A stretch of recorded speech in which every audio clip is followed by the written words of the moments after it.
देश दुनिया च वसते पंजाबियों को जी आया। मैं हरजिंदर सिंह रंधावा, तुसीं देख रहे हो पंजाब टैलीविजन और मेरे नाल ने सीनियर जर्नलिस्ट सरदार जगतार सिंह जी, सरदार हमीर सिंह जी। मैं जी आया आखना। थैंक यू, शुक्रिया जी। चार बहुत अहम मामले तुहाडे नाल विचार चर्चा च सामने लैके आउने आ। सब तो पहला पंजाब दे मुख मंत्री भगवंत मान वल्लों एक ट्वीट करके साबका मुख मंत्री चरणजीत सिंह चन्नी नूं चुनौती दित्ती गई है और ये चुनौती सीरीयस पॉलिटिक्स के नज़रिए तो इनू किस स्थान ते रखीए, इनू किस तरीके नाल निहारीए, संजीदा सियासत विच इहदा स्थान की है। दूजा सवाल, केजरीवाल साहब और भगवंत मान हुण तो थोड़ी देर पहला महाराष्ट्र दे विच मुंबई दे विच शरद पवार दे नाल सांझी प्रैस कॉन्फ्रेंस कर रहे सीगे। एवें व्यंगी आ परिस्थितियां दा कदे केजरीवाल साहब जिन्हां पार्टियां नूं दूरों बैठ के सारे ही इक्को वर्गे कई कहंदे हुंदे सी, हुण उन्हां दी सारियां दी मदद लैण लई औल रहे ने। ये भी एक डिबेट मंगदी चीज़ आ। तीजे नंबर दे उत्ते पार्लीमेंट की नवीं बिल्डिंग का उद्घाटन हो रहा, श्री गणेश हो रहा, लेकिन ਉਹਦੇ खिलाफ उस इनैगोरेशन ਨੂੰ कौन करे, ਕਿਹੜਾ रिबन कट्टे, पर्दा हटावे, ये मामला सुप्रीम कोर्ट च एक एडवोकेट लै गए कि राष्ट्रपति क्यों ना करन ये सारियां रस्मां। ते आखिर दे विच पंजाब दा हिस्सा सिविल सभावां दे विच घट क्यों रहा। सब तो पहला सरदार जगतार सिंह जी, वैसे तो तुहाडी नज़र दे विच एक चुटकी लैण वर्गी गल है कि मुख मंत्री साहब ने हुण राइडर लाता, उन्होंने सामने कुछ एक शर्तां तहत चुनौती देती है कि 31 मई आखिरी जे जो कहना कह लो, उस तो बाद मैं बंदे पेश कर देने। ये लड़ाई मुख मंत्री दे पद्धर वाली है ਜਾਂ ਅੱਜ ਕੱਲ ਨਵੇਂ ਤੌਰ ਤਰੀਕਿਆਂ ਦੇ ਵਿੱਚ ਸਭ ਜਾਇਜ਼ ਹੈ, ਜਿਵੇਂ ਪਿਆਰ ਮੁਹੱਬਤ ਤੇ ਲੜਾਈ 'ਚ ਸਭ ਜਾਇਜ਼ ਹੁੰਦਾ, ਸਿਆਸਤ ਵਿੱਚ ਵੀ ਸਭ ਜਾਇਜ਼ ਮੰਨ ਲਈਏ? ਨਹੀਂ, ਹੁਣ ਤਾਂ ਜੇ ਆਪਾਂ ਦੇਖੀਏ ਵੀ ਜਿਹੜੀ ਉਹ ਸਟੇਟਸਮੈਨਸ਼ਿਪ ਹੈ ਨਾ, ਉਹ ਤਾਂ ਮਿਸਿੰਗ ਹੈ ਸਾਰੇ ਪੋਲੀਟੀਕਲ ਡਿਸਕੋਰਸ ਦੇ ਵਿੱਚੋਂ। ਅੱਗੇ ਲੀਡਰਾਂ ਦੀ ਜਿਹੜਾ ਲੈਵਲ ਸੀਗਾ ਗੱਲਬਾਤ ਦਾ, ਉਹ ਇਹ ਨਹੀਂ ਸੀ ਹੁੰਦਾ ਕਿ ਫਲਾਨਾ ਕਰਪਟ ਹੈ। ਇਸ਼ੂ ਜ਼ਰੂਰ ਟੇਕਅਪ ਹੁੰਦੇ ਸੀ, ਕਰਪਸ਼ਨ ਦਾ ਇਸ਼ੂ ਵੀ ਟੇਕਅਪ ਹੁੰਦਾ ਰਿਹਾ। ਪੰਜਾਬ ਦਾ ਜੋ ਪੁਰਾਣਾ ਇਸ਼ੂ ਹੈ ਕਰਪਸ਼ਨ ਦਾ, ਕੋਈ ਨਵੀਂ ਗੱਲ ਨਹੀਂ ਹੁੰਦੇ ਰਹੇ ਸਾਰੇ। ਲੇਕਿਨ ਇੱਕ ਜਿਹੜਾ ਲੈਵਲ ਜਿਹਨੂੰ ਆਪਾਂ ਸਟੇਟਸਮੈਨਸ਼ਿਪ ਕਹਿੰਦੇ ਆ, ਉਹ ਹੁਣ ਮੈਨੂੰ ਸਾਰੇ ਡਿਸਕੋਰਸ ਦੇ ਵਿੱਚ ਮਿਸਿੰਗ ਲੱਗ ਰਿਹਾ।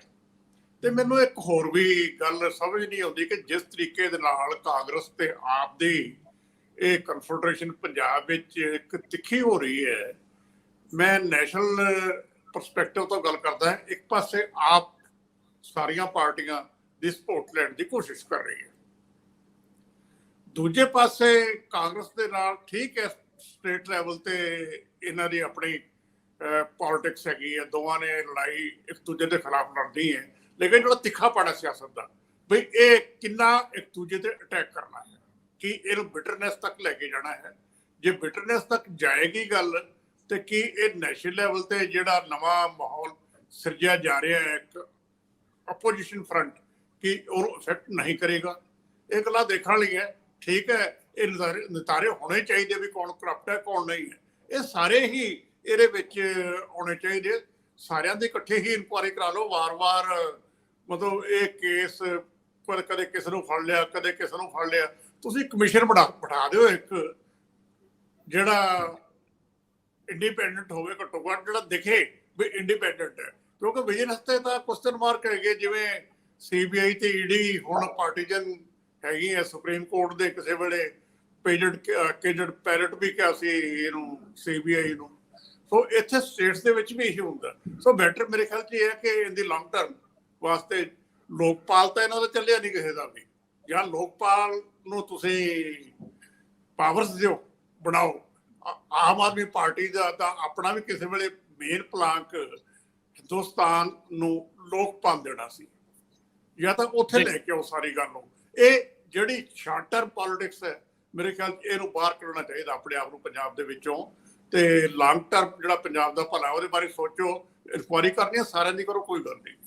ਲੇਕਿਨ ਇਹਦੇ ਕਾਊਂਟਰ ਐਲੀਗੇਸ਼ਨ ਨਹੀਂ। ਇਹਦੇ 'ਚ ਇੱਕ ਸਵਾਲ ਹੋਰ ਐਡਰੈਸ ਕਰ ਦਿਓ। ਵਿਅਕਤੀਆਂ ਦੀ ਚੋਣ ਨੂੰ ਲੈ ਕੇ ਵੀ ਕਿਤੇ ਚੂਜ਼ੀ ਹੋਇਆ ਜਾਂਦਾ ਕਿ ਕਿਹਨੂੰ ਫੋਕਸ ਕਰਨਾ, ਕਿਹਨੂੰ ਟਾਰਗੇਟ ਕਰਨਾ। ਇਹ ਵੀ ਸਵਾਲ ਤਾਂ ਬੜੇ ਲੋਕ ਉਠਾ ਦਿੰਦੇ ਆ। ਚੰਨੀ ਸਾਹਿਬ ਹੀ ਕਿਉਂ? ਨਹੀਂ, ਚੰਨੀ ਸਾਹਿਬ ਦੇਖੋ ਸਾਰੇ ਦਾ ਮੁੱਖ ਮੰਤਰੀ ਰਹੇ ਨਹੀਂ ਨਾ। ਮੁੱਖ ਮੰਤਰੀ ਤਾਂ ਦੋ ਹੀ ਰਹੇ ਆ ਕਾਂਗਰਸ ਦੇ, ਕੈਪਟਨ ਅਮਰਿੰਦਰ ਸਿੰਘ ਰਹੇ ਆ ਤੇ ਚਰਨਜੀਤ ਸਿੰਘ ਚੰਨੀ ਰਹੇ ਆ। ਤੇ ਇਨਕੁਆਰੀ ਤਾਂ ਉਸ ਲੈਵਲ ਤੇ 2 ਬੰਦੇ ਦੀ ਹੀ ਹੋ ਸਕਦੀ ਹੈ, ਲੇਕਿਨ ਐਮਐਲਏ ਵੀ ਫੜੇ ਗਏ ਆ ਕਾਂਗਰਸ ਦੇ। ਟਿੱਕੀ ਢਿੱਲੋਂ ਲੇਟੈਸਟ ਕੇਸ ਹੈ ਐਮਐਲਏ ਦਾ। ਹੁਣ ਜੇ ਆਪਣੇ ਭਗਵੰਤ ਮਾਨ ਹੋਰਾਂ ਨੇ ਜਿਹੜਾ ਟਵੀਟ ਕੀਤਾ ਉਹ ਬਹੁਤ ਇੰਟਰਸਟਿੰਗ ਹੈ। ਉਹ ਤਾਂ ਸਿੱਧਾ ਚੈਲੰਜ ਚੰਨੀ ਜੀ ਨੂੰ ਹੈਗਾ। ਚੰਨੀ ਜੀ 2 ਦਿਨ ਪਹਿਲਾਂ ਗੁਰਦੁਆਰੇ ਗਏ ਸੀ ਆਪਣੇ ਚਮਕੌਰ ਸਾਹਿਬ, ਕਤਲਗੜ੍ਹ ਸਾਹਿਬ, ਉੱਥੋਂ ਹਮੇਸ਼ਾ ਹੀ ਜਾਂਦੇ ਸ਼ੁਰੂ ਤੋਂ ਜੀ, ਤੇ ਉੱਥੇ ਉਹ ਸਹੁੰ ਖਾ ਕੇ ਆਏ ਸੀ। ਮੈਨੂੰ ਪਤਾ ਨਹੀਂ ਕਿ ਇਸ ਪੀਰੀਅਡ ਦੇ ਵਿੱਚ ਕਿਸੇ ਕਾਂਗਰਸੀ ਲੀਡਰ ਨੇ ਕਿਹਾ ਹੋਵੇ ਜੇ ਕਿ ਭਗਵੰਤ ਮਾਨ ਪ੍ਰੂਵ ਕਰੇ ਵੀ ਉਹਦੇ ਕੋਲ ਜੇ ਕੋਈ ਪ੍ਰੂਫ ਹੈ ਤਾਂ। ਜੇ ਕੋਈ ਉਹੋ ਜਿਹੀ ਪ੍ਰੋਵੋਕੇਸ਼ਨ ਹੈ ਮੈਨੂੰ ਪਤਾ ਨਹੀਂ, ਮੇਰੇ ਦਿਮਾਗ ਦੇ ਵਿੱਚ ਨਹੀਂ ਆ ਰਹੀ। ਲੇਕਿਨ ਚੰਨੀ ਜੀ ਆਪਣੇ ਆਪ ਨੂੰ ਉਹਨਾਂ ਨੇ ਸਾਫ਼ ਕਰਨ ਦੀ ਕੋਸ਼ਿਸ਼ ਕੀਤੀ ਸੀ। ਉਸ ਤੋਂ ਬਾਅਦ ਆ ਹੁਣ ਨਵਾਂ ਚੈਲੰਜ ਆ ਗਿਆ। ਸੋ ਇਹ ਟੈਸਟਿੰਗ ਟਰਨ ਆਫ ਇਵੈਂਟ ਹੈ। ਵੈਸੇ ਸਰਦਾਰ ਹਰਮੀਤ ਸਿੰਘ ਜੀ, ਮੈਂ ਨਾਲ ਹੀ ਨਾ ਕੱਢਣ ਦੀ ਕੋਸ਼ਿਸ਼ ਵੀ ਕਰ ਰਿਹਾ। ਮਾਨ ਸਾਹਿਬ ਨੇ ਸ਼ੁਰੂਆਤ ਬਹੁਤ ਸੋਹਣਾ ਕੀਤਾ, ਮੈਨੂੰ ਉਹ ਜਰਾ 2 ਲਾਈਨਾਂ ਬੋਲਣੀਆਂ ਨੇ। ਆ ਖੋਲੀ ਗਿਆ, ਦੇਖੋ ਮੇਰਾ ਢਾਂਚਾ ਜਿਹਾ। ਉਹ ਕਹਿੰਦੇ, ਮਾਣਯੋਗ ਚਰਨਜੀਤ ਚੰਨੀ ਜੀ, ਆਦਰ ਸਾਹਿਤ ਤੁਹਾਨੂੰ 31 ਮਈ 2 ਵਜੇ ਤੱਕ ਆਪਣੇ ਭਤੀਜੇ ਭਾਣਜੇ ਵੱਲੋਂ ਖਿਡਾਰੀ ਤੋਂ ਨੌਕਰੀ ਬਦਲੇ ਰਿਸ਼ਵਤ ਮੰਗਣ ਬਾਰੇ ਸਾਰੀ ਜਾਣਕਾਰੀ ਜਨਤਕ ਕਰਨ ਦਾ ਮੌਕਾ ਦਿੰਦਾ। ਮਾਣਯੋਗ ਚਰਨਜੀਤ ਚੰਨੀ ਜੀ ਤੇ ਸਤਿਕਾਰ ਸਾਹਿਤ ਤੁਹਾਨੂੰ। ਸਰਦਾਰ ਹਰਮੀਤ ਸਿੰਘ ਜੀ, ਇਹ ਲਫ਼ਜ਼ ਤਾਂ ਵੈਸੇ ਕਾਫੀ ਮੋਹਬੰਤੇ ਨੇ, ਇੰਜ ਲੱਗਦਾ ਜਿੱਦਾਂ ਇੱਕ ਦੂਜੇ ਨਾਲ ਖਾਸਾ ਲਗਾ ਹੋਵੇ, ਪਰ ਚੁਣੌਤੀ ਜਿੱਦਾਂ ਦੀ ਦੇਤੀ। ਹੁਣ ਚਰਨਜੀਤ ਚੰਨੀ ਕਿੱਦਾਂ ਆਣ ਕੇ ਕਹਿਣਗੇ ਕਿ ਮੇਰੇ ਭਾਣਜੇ ਨੇ, ਹਾਂ ਕੋਈ ਆਇਆ ਸੀ ਖਿਡਾਰੀ, ਕਿਹੜੇ ਕੈਮਰਿਆਂ 'ਚ ਕੈਦ ਹੋਏ ਆ, ਪਤਾ ਨਹੀਂ ਕੌਣ ਹੋਊ ਕੌਣ ਨਹੀਂ। ਇੱਕ ਡਰ ਜਿਹਾ ਸਹਿਮ ਜਿਹਾ ਦੇ ਅੰਦਰ ਬਹਿ ਹੀ ਜਾਂਦਾ ਨਾ, ਦਿਲ ਧੱਕ ਧੱਕ ਕਰਦਾ ਹੋਊਗਾ, ਪਤਾ ਨਹੀਂ ਕਿਹੜਾ ਸੱਪ ਅਗਲਿਆਂ ਕੱਢ ਦੇਣਾ। ਕੋਈ ਐਪਲੀਕੇਸ਼ਨ ਲਈ ਆ, ਕੋਈ ਰਿਕਾਰਡਿੰਗ ਹੈ, ਕਿਹੜੀ ਧਿਰ ਨੇ ਆਣ ਕੇ ਪ੍ਰੈਸ ਕਾਨਫਰੰਸ ਕਰ ਦੇਣੀ ਆ। ਮੁੱਖ ਮੰਤਰੀ ਦੇ ਕਹੇ ਤੇ ਤਾਂ ਮੇਰੇ ਵਰਗੇ ਉਦਾਂ ਹੀ ਜਾ ਕੇ ਕਹਿਣ ਨੂੰ ਤਿਆਰ ਹੋ ਜਾਂਦੇ, ਹਾਂ ਮੁੱਖ ਮੰਤਰੀ ਸਾਹਿਬ ਤੁਹਾਡੇ ਲਈ ਤਾਂ ਬਲੀ ਦਾ ਬੱਕਰਾ ਬਣਨ ਲਈ ਅਸੀਂ ਤਿਆਰ, ਤੇ ਜੇ ਸੱਚ ਹੋਇਆ ਤਾਂ ਫੇਰ। ਔਰ ਮੈਨੂੰ ਇਹ ਨਹੀਂ ਲੱਗਦਾ ਕਿ ਮੁੱਖ ਮੰਤਰੀ ਕੋਲ ਲਗਭਗ 4ਥੀ ਵਾਰ ਹੈ ਇਹ ਇੱਕੋ ਇਹੀ ਮੁੱਦਾ ਬਾਰ-ਬਾਰ ਹੈ। ਪਹਿਲਾਂ ਵੈਸੇ ਕਹਿਤਾ, ਫਿਰ ਕਹਿਤਾ 3-4 ਦਿਨ ਦਿੰਦੇ ਆ, ਫਿਰ ਕਹਿੰਦਾ 31 ਮਈ 2 ਵਜੇ ਦਾ ਟਾਈਮ ਦਿੰਦੇ ਆ। ਟਵੀਟ ਕਰਨ ਨੂੰ ਤੇ ਬੋਲਣ ਨੂੰ ਹਰ ਜਗ੍ਹਾ ਕੁਝ ਹੋਰ ਨਹੀਂ ਹੈ ਪੰਜਾਬ ਦਾ ਉਸ ਮਾਮਲੇ ਦੇ ਬਾਰੇ। ਨੰਬਰ 1 ਤਾਂ ਇਹ ਹੈ ਕਿ ਮੁੱਖ ਮੰਤਰੀ ਇੱਕੋ ਗੱਲ, ਤੇ ਦੂਜੀ ਗੱਲ ਅਜੇ ਕੱਲ ਹੀ ਚੀਫ ਮਿਨਿਸਟਰ ਨੇ ਇਹ ਕਿਹਾ ਕਿ ਸਾਡੇ ਕੋਲ ਅਸੀਂ ਇੱਕ ਨੰਬਰ ਦਿੱਤਾ ਹੋਇਆ, ਸ਼ਿਕਾਇਤਾਂ ਕੀਤੀਆਂ ਨੇ ਲੋਕਾਂ ਨੇ। ਹਾਲਾਂਕਿ ਉਹ ਨੰਬਰ ਚੱਲਿਆ ਨਹੀਂ ਹਜੇ ਤੱਕ, ਮੈਨੂੰ ਨਹੀਂ ਪਤਾ ਉਹ ਨੰਬਰ ਕਦੋਂ ਦਾ ਬੰਦ ਹੈ ਕਦੋਂ ਦਾ ਨਹੀਂ, ਜਿੱਥੇ ਲੋਕਾਂ ਨੇ ਸ਼ਿਕਾਇਤ ਕਰਨੀ ਹੈ। ਤਾਂ ਚੀਫ ਮਿਨਿਸਟਰ ਸਾਹਿਬ ਕਿੱਥੇ, ਕੀ ਉਹਨਾਂ ਨੇ ਕਿਹਦੇ ਕੋਲ ਸ਼ਿਕਾਇਤ ਕਰਨੀ ਹੈ ਜਾ ਕੇ? ਉਹਨਾਂ ਨੇ ਹੁਣ ਤੱਕ ਦੀ FIR ਦਰਜ ਕਰਾ ਕੇ ਜਾਂਚ ਕਿਉਂ ਨਹੀਂ ਕਰਾਈ? ਉਹ ਕਿੰਨਾ ਸਮਾਂ ਲਈ ਫਿਰਦੇ ਨੇ, ਦਿਮਾਗ 'ਚ ਲੈ ਕੇ ਇਹਨੂੰ ਲਈ ਫਿਰਦੇ ਨੇ ਕਿ ਉਦੋਂ ਕਹਾਂਗੇ ਕਦੇ ਗੱਲ ਜਦੋਂ ਚੁਟਕਲਾ ਬਣ ਗਿਆ ਪੂਰੀ ਤਰ੍ਹਾਂ। ਇਦੋਂ ਪਹਿਲਾਂ ਇੱਕ ਸੀਰੀਅਸ ਬਿਜ਼ਨਸ ਹੈ, ਕਰਪਸ਼ਨ ਇੱਕ ਸੀਰੀਅਸ ਇਲਜ਼ਾਮ ਹੈ ਕਿਸੇ ਬੰਦੇ ਤੇ, ਕਿਸੇ ਦੀ ਡਿਗਨਿਟੀ ਦੇ ਕੁਐਸਚਨ ਤੇ ਵੀ ਕਿਸੇ ਤੇ। ਔਰ ਜੇ ਉਹੀ ਲਾਇਆ ਜਾਂਦਾ ਕੋਈ ਗੱਲ ਨਹੀਂ ਹੈ ਤਾਂ ਇਹ ਬਹੁਤ ਖਤਰਨਾਕ ਹੈ, ਇਹ ਡੈਫਾਮੇਟਰੀ ਬਣਦਾ। ਤੇ ਜੇਕਰ ਛੁਪਾ ਕੇ ਮੌਕਾ ਦੇਖਿਆ ਜਾਂਦਾ ਵੀ ਆਪਾਂ ਲਾਉਣਾ ਜਾਂ ਨਹੀਂ, ਤਾਂ ਵੀ ਤੁਹਾਡੇ ਕਾਨੂੰਨ ਦੇ ਪ੍ਰਤੀ ਆਸਥਾ ਨਹੀਂ ਹੈ ਪ੍ਰੋਪਰਲੀ, ਤਾਂ ਵੀ ਤੁਹਾਡੀ ਸਟੇਟ ਦੇ ਪ੍ਰਤੀ ਨਹੀਂ ਹੈ। ਜੇ ਬੰਦਾ ਇਹ ਕਰਦਾ, ਕੱਲਾ ਇਹ ਨਹੀਂ, ਹਾਲਾਂਕਿ ਕੇਸ ਦੇ ਵਿੱਚ ਹੋਰ ਕਈ ਕੇਸ ਨੇ। ਜਦੋਂ ਚੀਫ ਮਿਨਿਸਟਰ ਆਪਣੇ ਸਭ ਤੋਂ ਪਹਿਲਾਂ ਸਕੋਰ ਕਰ ਰਹੇ ਸੀ, ਉਦੋਂ ਜਿਹੜੇ ਵਿਜੇ ਸਿੰਗਲਾ ਇਹਨਾਂ ਦੇ ਮੰਤਰੀ ਸੀ, ਉਹ ਵੀ ਇੱਕ ਆਡੀਓ ਹੀ ਆਈ ਸੀ ਇਹਨਾਂ ਕੋਲੇ। ਉਹ ਆਡੀਓ ਅੱਜ ਤੱਕ ਕਿਸੇ ਨੇ ਨਹੀਂ ਦੇਖੀ, ਉਹਦੇ ਚ ਹੈਗਾ ਕੀ ਹੈ ਕੀ ਨਹੀਂ, ਤੇ ਉਹ ਵੀ ਬਾਹਰ ਫਿਰ ਰਹੇ ਨੇ, ਪਾਰਟੀ ਚ ਵੀ ਐਕਟਿਵ ਨੇ, ਸਭ ਕੁਝ ਨੇ। ਉਹ ਸਿੰਗਲਾ ਇਹ ਕਹਿ ਰਿਹਾ ਅੱਜ ਤੱਕ ਜਨਤਕ ਫੰਕਸ਼ਨਾਂ ਚ ਕਿੰਨੇ ਵਾਰ ਕਿ ਕੋਈ ਇੱਕ ਪੈਸਾ ਵੀ ਸਾਬਤ ਕਰ ਦੇਗਾ, ਮੈਂ, ਮੇਰੇ ਪਰਿਵਾਰ, ਮੇਰੇ ਫਲਾਣੇ ਨੇ, ਕਿਸੇ ਨੇ ਲਿਆ। ਜੇ ਲੈਣ ਦੇਣ ਹੋਇਆ ਹੀ ਨਹੀਂ ਤਾਂ ਕਰਪਸ਼ਨ ਕਿਵੇਂ ਹੋ ਗਈ ਹੈ? ਉਹ ਸਾਰੇ ਮਾਮਲੇ ਸਗੋਂ ਹੋਣ ਦਿੰਦੇ, ਪਿੱਛੇ ਉਹਦੇ ਲਾਉਂਦੇ ਬੰਦੇ। ਜਦੋਂ ਟ੍ਰਾਂਜੈਕਸ਼ਨ ਹੋ ਜਾਂਦੀ, ਤੁਹਾਡੇ ਕੋਲ ਸਬੂਤ ਆ ਜਾਂਦੇ, ਫਿਰ ਤੁਸੀਂ ਬੰਦੇ ਦੇ ਖਿਲਾਫ ਕਾਰਵਾਈ ਕਰਦੇ। ਸਰਾਰੀ ਦੇ ਮਾਮਲੇ 'ਚ ਤੁਹਾਡੇ ਕੋਲ ਟੇਪ ਆਈ ਹੈ, ਤੇ ਸਰਾਰੀ ਦੇ ਮਾਮਲੇ 'ਚ ਇਕੱਲਾ ਕੈਬਨਿਟ 'ਚੋਂ ਕੱਢਤਾ, ਤੇ ਬਾਕੀ ਪਾਰਟੀ ਉਹੀ ਕੰਮ, ਉਹੀ ਉਹਨਾਂ ਨੂੰ ਜ਼ਿੰਮੇਵਾਰੀਆਂ, ਉਹੀ ਸਾਰੀਆਂ ਸਵਾਲ ਨੇ। ਕੀ ਕਰਪਸ਼ਨ ਪ੍ਰਤੀ ਅਪਰੋਚ ਇਹ ਰਹੂਗੀ ਹੁਣ ਸਰਕਾਰ ਦੀ ਕਿ ਤੁਸੀਂ ਆਪਣੇ ਆਪ ਜੇ ਇੰਨਾ ਕਰ ਦੋਗੇ, ਇਹ ਵੀ ਬਾਵਾ ਵੀ ਖੱਟੋਗੇ? ਦੇਖੋ ਜੀ ਅਸੀਂ ਕਿਹੋ ਜਿਹਾ, ਉਹ ਬਠਿੰਡੇ ਵਾਲਾ MLA ਜਿਹੜਾ ਹੁਣ ਜ਼ਮਾਨਤ ਹੋਈ ਹੈ ਸ਼ਾਇਦ, ਔਰ ਉਹ ਬੈਠ ਕੇ ਬਿਜਨਸ ਅਧਿਕਾਰੀਆਂ ਨੂੰ ਥ੍ਰੈਟ ਕਰਦਾ ਨਜ਼ਰ ਆਇਆ ਸੀ, ਤੇ ਸਾਰਾ ਕੁਝ ਤਾਂ ਰੌਲਾ ਇੰਨਾ ਪੈ ਗਿਆ, ਕਈ ਦਿਨਾਂ ਬਾਅਦ ਫੜਨਾ ਪਿਆ। ਉਹ ਤਾਂ ਛਡਾਤਾ ਸੀ ਉੱਥੋਂ, ਬੈਠੇ ਹੋਏ ਸਾਰੇ ਮਾਮਲੇ ਸਭ ਦੇ ਸਾਹਮਣੇ ਸੀ। ਇੱਕ ਪ੍ਰੈਸ਼ਰ ਬਿਲਡ ਹੋਇਆ ਜਿਹਦੇ ਚੋਂ ਛੱਡਿਆ ਗਿਆ ਕਿਸੇ ਨਾ ਕਿਸੇ ਰੂਪ ਦੇ ਵਿੱਚ। ਤੇ ਇਸੇ ਤਰ੍ਹਾਂ ਅਫਸਰਾਂ ਦਾ ਮਾਮਲਾ ਆਇਆ, ਮਤਲਬ IAS ਅਫਸਰਾਂ ਦਾ, ਨੀਲਮਾ ਤੋਂ ਲੈ ਕੇ ਵੱਖ-ਵੱਖ ਜਦੋਂ ਹੜਤਾਲ ਕਰਨ ਚਲੇ ਗਏ, ਮੁੜ ਕੇ ਮੇਰਾ ਨਹੀਂ ਖਿਆਲ ਕਿਸੇ IAS ਅਫਸਰ ਦਾ ਮਾਮਲਾ ਆਇਆ। ਤੇ ਨਾਇਬ ਤਹਿਸੀਲਦਾਰ ਇੱਕ ਸਸਪੈਂਡ ਕੀਤਾ ਇਸ ਮਾਮਲੇ 'ਚ, 2 ਦਰਖਾਸਤਾਂ ਦਵਾ ਕੇ MLA ਨੇ ਪਰਸੋਂ ਚੌਥੇ, ਤੇ ਉਹਨਾਂ ਨੇ ਰੈਵਨਿਊ ਅਫਸਰਾਂ ਨੇ ਕਿਹਾ ਤੇ ਉਹ ਜਾ ਕੇ ਬਹਾਲ ਹੋ ਗਿਆ ਸਾਰੇ ਦਾ ਸਾਰਾ। ਕੀ ਸਰਕਾਰ ਐਵੇਂ ਚੱਲਣੀ ਹੈ ਜਾਂ ਰੂਲ ਆਫ ਲਾ ਚੱਲਣਾ ਹੁੰਦਾ? ਸਰਦਾਰ ਹਮੀਰ ਸਿੰਘ ਜੀ ਹੁਣੇ ਚਰਨਜੀਤ ਸਿੰਘ ਚੰਨੀ ਲਾਈਵ ਹੋਏ ਨੇ ਔਰ ਉਹਨਾਂ ਨੇ ਮੁੱਖ ਮੰਤਰੀ ਨੂੰ ਚੁਣੌਤੀ ਦਿੱਤੀ ਹੈ ਕਿ ਕੋਈ ਪੱਧਰ ਆ ਮੁੱਖ ਮੰਤਰੀਆਂ ਦਾ। ਉਹ ਕਹਿੰਦੇ ਜੇ ਮੇਰੇ ਖਿਲਾਫ ਕੋਈ ਸ਼ਿਕਾਇਤ ਆ ਤੇ ਉਹ ਦਿਓ, ਜਿਹਨੂੰ ਦੇਣੀ ਆ, ਤੇ ਮੇਰੀ ਕਰਾਓ ਜਾਂਚ। ਤੇ ਜਿਹੜੀ ਗੱਲ ਮੇਰੇ ਤੋਂ ਤੁਸੀਂ ਕਹਿੰਦੇ ਹੋ 31 ਮਈ ਵਾਲੀ, ਮੈਂ ਗੁਰੂ ਘਰ 'ਚ ਜਾ ਕੇ ਆਪਣੀ ਗੱਲ ਰੱਖ ਆਇਆ। ਹੁਣ ਗੱਲ ਇੱਥੇ ਤੋਰੋ। ਮੈਨੂੰ ਲੱਗਦਾ ਕਿ ਉਹ ਜਹਾਜ਼ਾਂ ਦੇ ਝੂਟਿਆਂ ਤੋਂ ਲੈ ਕੇ ਬਾਕੀ ਸਾਰੀਆਂ ਗੱਲਾਂ ਵੀ ਸਵਾਲਾਂ ਦੇ, ਉਹ ਲਾਰੈਂਸ ਬਿਸ਼ਨੋਈ ਦੇ ਇੰਟਰਵਿਊ ਬਾਰੇ ਪੁੱਛ ਰਹੇ ਵੀ ਅਲਟੀਮੇਟਮ ਇੱਕ ਇਦਾਂ ਦਾ ਕੋਈ ਟਾਈਮ ਬਾਉਂਡ ਉੱਥੇ ਵੀ ਕਰ ਲਓ, ਕੋਈ ਗੱਲ ਤੋਰਿਓ ਜ਼ਰਾ। ਬਿਲਕੁਲ ਇਹ ਦੋਸ਼ ਪ੍ਰਤੀ ਦੋਸ਼ ਰਹਿਣਗੇ ਜਿੰਨਾ ਚਿਰ ਕੋਈ ਕਲੈਰਿਟੀ ਨਹੀਂ ਹੁੰਦੀ। ਇੱਕ ਤਾਂ ਇਹ ਦੋਸ਼ ਜਿਹੜੇ ਲੱਗ ਹੀ ਰਹੇ ਨੇ ਲਗਾਤਾਰ ਕਿ ਪਹਿਲਾਂ ਗੋਲਡੀ ਬਰਾੜ ਅਰੈਸਟ ਕਰ ਲਿਆ, ਚੀਫ ਮਿਨਿਸਟਰ ਨੇ ਆਪ ਕਿਹਾ ਸੀਗਾ ਪ੍ਰੈਸ ਕਾਨਫਰੰਸ ਕਰਕੇ ਗੁਜਰਾਤ ਦੀ ਇਲੈਕਸ਼ਨ ਦੌਰਾਨ 18 ਦਸੰਬਰ 2022 ਨੂੰ ਕਿ ਜੀ ਉਹ ਫੜ ਲਿਆ ਗਿਆ, ਬਸ ਹੁਣ ਲਿਆਵਾਂਗੇ ਇੱਥੇ ਤੇ ਇਹ ਹੋ ਜਾਏਗਾ। ਉਹ ਪਤਾ ਨਹੀਂ ਕਿੱਥੇ ਗਿਆ, ਕੀ ਕਰ ਰਿਹਾ, ਆਪਣਾ ਕੰਮ ਕਰ ਰਿਹਾ, ਕਿਸੇ ਉਹ ਜੇਲ੍ਹ 'ਚ ਕਿਤੇ ਫੜਿਆ ਨਹੀਂ। ਫਿਰ ਇਹ ਸੰਦੀਪ ਬਰੇਟਾ ਦਾ ਮਾਮਲਾ ਆ ਗਿਆ, ਫਿਰ ਕਹਿੰਦੇ ਗਲਤ ਪਛਾਣ ਹੋ ਗਈ ਜੀ, ਫੇਕ। ਮਤਲਬ ਇਹ ਜਾਂ ਅਧਿਕਾਰੀ ਉਹਨਾਂ ਦੇ ਟੋਟਲ ਤੱਥਾਂ ਨੂੰ ਜਾਣ ਕੇ ਤੱਥਾਂ ਤੋਂ ਬਾਅਦ ਕਿਉਂ ਨਹੀਂ ਬਿਆਨਬਾਜ਼ੀ ਕਰਦੇ ਤਾਂ ਕਿ ਪੁੱਠੀ ਨਾ ਪਵੇ ਉਸ ਪੱਧਰ ਦੇ ਉੱਤੇ। ਦੂਜੀ ਗੱਲ ਜਿਹੜਾ ਚੌਪਰ ਦਾ ਮਾਮਲਾ, ਹੈਲੀਕਾਪਟਰ ਦਾ ਮਾਮਲਾ, ਕਿੱਥੇ ਫਿਰਦੇ ਨੇ ਕਿੱਥੇ ਨਹੀਂ, ਉਹ ਅਲੱਗ ਗੱਲ ਹੈ। ਪਰ ਇਸ ਸਰਕਾਰ ਨੇ ਇੱਕ ਕੰਮ ਨਵੇਕਲਾ ਕੀਤਾ ਪੁਰਾਣੀਆਂ ਸਰਕਾਰਾਂ ਨਾਲੋਂ। ਪਹਿਲਾਂ ਆਰਟੀਆਈ 'ਚ ਸੂਚਨਾ ਮਿਲ ਜਾਂਦੀ ਸੀ ਕਿ ਕਿੰਨਾ ਕੁ ਜਹਾਜ਼ ਕਦੇ ਕਦੇ ਲੱਗਦੀਆਂ ਸੀ ਵੀ ਚੰਦ ਤੱਕ ਪਹੁੰਚ ਜੇ ਬੰਦਾ, ਇੰਨਾ ਡੀਜ਼ਲ ਫੁੱਕ ਗਿਆ, ਇੰਨੇ ਪੈਸੇ ਹੋ ਗਏ। ਇਹਨਾਂ ਨੇ ਉਹ ਸੂਚਨਾ ਦੇਣੀ ਵੀ ਬੰਦ ਕਰਤੀ। ਟ੍ਰਾਂਸਪੇਰੈਂਟ ਗਵਰਨਮੈਂਟ ਹੈ ਨਾ, ਜਿਹੜੀ ਜਵਾਬਦੇਹ 3 ਕਰੋੜ ਲੋਕਾਂ ਸਾਹਮਣੇ ਜਵਾਬਦੇਹ ਹੈ। ਇਹ ਕਿਉਂ ਬਦਲਤਾ ਔਰ ਉਹ ਕਿਵੇਂ? ਇਹਦੇ 'ਚ ਸਿਕਿਉਰਿਟੀ ਰੀਜਨ ਕੀ ਆ ਗਿਆ? ਸਿਕਿਉਰਿਟੀ ਇਹ ਪੁੱਛਦਾ ਬੰਦਾ ਵੀ ਅੱਜ ਜਹਾਜ਼ ਕਿੰਨਾ ਚੜ੍ਹਨਾ, ਕਿੰਨੇ ਬੰਦਿਆਂ ਨੇ ਜਾਣਾ, ਕਿੰਨਿਆਂ ਨੇ ਉਤਰਨਾ, ਇਹ ਤਾਂ ਨਹੀਂ ਕੋਈ ਪੁੱਛ ਰਿਹਾ। ਉਦੋਂ ਪਹਿਲਾਂ ਪੁੱਛ ਰਿਹਾ ਵੀ ਹੁਣ ਤੱਕ ਭਾਈ ਕਿੱਥੇ ਕਿੱਥੇ ਗੇੜੇ ਲਾਇਆ ਤੁਸੀਂ, ਉਹ ਕਿੰਨੇ ਕੁ ਥਾਂ ਚਲਾ ਗਿਆ ਤੇ ਕਿੰਨਾ ਕੁ ਲਾਸ ਹੋ ਗਿਆ। ਇਹ ਗੱਲ ਤਾਂ ਵਾਜਬ ਹੈ, ਇਹਦਾ ਜਵਾਬ ਤਾਂ ਦੇਣਾ ਹੀ ਪਏਗਾ। ਫਿਰ ਲਾਰੈਂਸ ਬਿਸ਼ਨੋਈ ਦਾ ਮਾਮਲਾ ਤੇ ਇਦੋਂ ਪਹਿਲਾਂ ਜਿਹੜੀਆਂ 2 ਇੰਟਰਵਿਊਆਂ ਸੀ, ਇੱਕ 'ਚ ਤਾਂ ਡੀਜੀਪੀ ਸਾਹਮਣੇ ਆ ਗਏ ਸੀ, ਦੂਜੀ 'ਚ ਖਾਮੋਸ਼ ਹੋ ਗਏ, ਮੁੜ ਕੇ ਡੀਜੀਪੀ ਨਹੀਂ ਆਏ। ਮੈਂ ਸੁਣਿਆ ਵੀ ਡੀਜੀਪੀ ਸਾਹਿਬ ਵੀ ਕਾਫੀ ਮਨ ਮਸੋਚ ਕੇ ਜੇ ਰਹਿ ਗਏ, ਉਹ ਕੁਝ ਕਹਿਣਾ ਚਾਹੁੰਦੇ ਸੀ ਤੇ ਹੋ ਸਕਦਾ ਪੋਲੀਟੀਕਲੀ ਨਹੀਂ ਸ਼ੂਟ ਕਰਦਾ ਹੋਊਗਾ ਤੇ ਕਈ ਦਿਨ ਕਹਿੰਦੇ ਇੱਧਰ ਉੱਧਰ ਰਹੇ ਨੇ, ਥੋੜੇ ਜਿਹੇ ਤੰਗ ਪਰੇਸ਼ਾਨ। ਨਹੀਂ ਤਾਂ ਉਹ ਗੱਲ ਸਾਹਮਣੇ ਆਉਣੀ ਚਾਹੀਦੀ ਸੀ ਕਿਸੇ ਨਾ ਕਿਸੇ ਰੂਪ ਦੇ ਵਿੱਚ। ਔਰ ਇਦੋਂ ਬਿਨਾਂ ਜਿਹੜਾ ਇਹ ਕਰਪਸ਼ਨ ਦਾ ਮਾਮਲਾ ਹੈ, ਕਰਪਸ਼ਨ ਦਾ ਮਾਮਲਾ ਕਿਉਂ ਕੱਲੇ ਇਹ ਚੀਜ਼ਾਂ ਦੇ ਨਾਲ ਕੀ ਹੋਏ? ਡੰਗ ਟਪਾਈ ਪੋਲਿਟਿਕਸ ਹੈ, ਟਪਾਊ ਪੋਲਿਟਿਕਸ ਹੈ ਜਾਂ ਚੁਟਕਲੇਬਾਜ਼ ਪੋਲਿਟਿਕਸ ਹੈ ਜਾਂ ਕੀ ਹੈ? ਤੁਸੀਂ ਇਹਨੂੰ ਸੀਰੀਅਸ ਕਿਉਂ ਨਹੀਂ ਲੈਂਦੇ? ਜਿਵੇਂ ਸਵਾਲ ਇਹ ਹੈ ਵੀ ਚੰਨੀ ਹੈ, ਮੈਂ ਤਾਂ ਚੰਨੀ ਦੇ ਮਾਮਲੇ ਦੇ ਵਿੱਚ ਵੀ ਬਥੇਰਾ ਕੁਝ ਹੋਇਆ ਇਹਨਾਂ ਦੀਆਂ ਗਵਰਨਮੈਂਟਾਂ ਦੇ ਵਿੱਚ ਵੀ। ਔਰ ਇੱਕ ਅਫਸਰ ਬੀਬੀ ਦੇ ਐਲੀਗੇਸ਼ਨ ਲੱਗੇ ਹੋਏ ਸੀ, ਉਦੋਂ ਐਮੀਕੇਬਲੀ ਕੈਪਟਨ ਅਮਰਿੰਦਰ ਸਿੰਘ ਨੇ ਸਮਝੌਤਾ ਕਰਾਤਾ। ਜਦੋਂ ਚੰਨੀ ਦੁਬਾਰਾ ਕਹਿਣ ਲੱਗੇ, ਮੁੜ ਕੇ ਵੂਮੈਨ ਕਮਿਸ਼ਨ ਰਾਹੀਂ ਫੇਰ ਉਹ ਅਫਸਰ ਦਾ ਮਾਮਲਾ ਚੱਕ ਲਿਆ ਸੀ ਦੁਬਾਰਾ। ਮਤਲਬ ਅਸੀਂ ਇਹ ਸਾਰੇ ਬੰਦਿਆਂ ਨੂੰ ਚੁੱਪ ਕਰਾਉਣ ਲਈ ਰੱਖਦੇ ਹਾਂ। ਉਹ ਮਾਮਲਾ ਠੱਪ ਹੋ ਗਿਆ, ਉਦੋਂ ਬਾਅਦ ਫੇਰ ਉਸੇ ਤਰੀਕੇ ਦੇ ਨਾਲ। ਔਰ ਇਸੇ ਤਰੀਕੇ ਦੇ ਨਾਲ ਇਹ ਗੱਲ ਤਾਂ ਠੀਕ ਹੈ ਕਿ ਚੰਨੀ ਦਾ ਭਤੀਜਾ ਜਾਂ ਜਿਹੜਾ ਭਾਣਜਾ, ਉਹ ਤੋਂ 10 ਕਰੋੜ ਤਾਂ ਲੋਕਾਂ ਨੇ ਗੱਦੀਆਂ ਦੇਖੀਆਂ ਨੇ, ਉਹ ਕਿਹਦੀਆਂ ਨੇ, ਠੀਕ ਨੇ ਗਲਤ ਨੇ, ਉਹ ਤੋਂ ਬਾਅਦ ਦਾ ਇਨਵੈਸਟੀਗੇਸ਼ਨ ਦਾ ਕੁਐਸਚਨ ਹੈ। ਮਤਲਬ ਦੁੱਧ ਧੋਤੇ ਵਾਲੇ ਕੁਐਸਚਨ ਨਹੀਂ ਹੈ ਕੁਝ ਵੀ, ਪਰ ਉਹਦਾ ਇੱਕ ਪ੍ਰੋਸੈਸ, ਪ੍ਰੋਪਰ ਪ੍ਰੋਸੀਜਰ ਹੁੰਦਾ ਹੈ। ਔਰ ਨਾਲ ਇਹ ਕਹਿਣਾ ਵੀ ਮੇਰੇ ਖਿਆਲ ਹੈ ਚੰਨੀ ਸਾਹਿਬ ਕਹਿਣਾ ਚਾਹੁੰਦੇ ਨੇ, ਸਾਰੇ ਲੋਕ ਵੀ ਕਹਿੰਦੇ ਨੇ ਕਿ ਜੇ 2 ਚੀਫ ਮਿਨਿਸਟਰ ਵੀ ਉਹਨਾਂ ਨੇ ਰਹੇ ਨੇ, ਇੱਕ ਚੀਫ ਮਿਨਿਸਟਰ ਇਹ ਕਹਿੰਦੇ ਰਹੇ ਕੈਪਟਨ ਅਮਰਿੰਦਰ ਸਿੰਘ ਕਿ 40 ਬੰਦੇ ਮੇਰੇ ਐਮਐਲਏ ਜਿਹੜੇ ਤੇ ਉਹ ਮਾਈਨਿੰਗ 'ਚ ਇੱਧਰ ਉੱਧਰ ਉਹਨਾਂ ਦਾ ਹੋਊਗਾ, ਤਾਂ ਉਹਨਾਂ ਤੇ ਮੁਕੱਦਮਾ ਦਰਜ ਕਰਕੇ ਉਹਨਾਂ ਤੋਂ 40 ਜਾਂ ਜਿੰਨਾ ਕੁ ਉਹਨਾਂ ਨੇ ਕੁਝ ਕੀਤਾ ਉਹਨਾਂ ਤੋਂ ਕਿਉਂ ਨਹੀਂ ਪੁੱਛਿਆ ਜਾਂਦਾ? ਉਧਰ ਨੂੰ ਪਾਣੀ ਕਿਉਂ ਨਹੀਂ ਚੜ ਰਿਹਾ ਕਿਸੇ ਵੀ ਰੂਪ 'ਚ?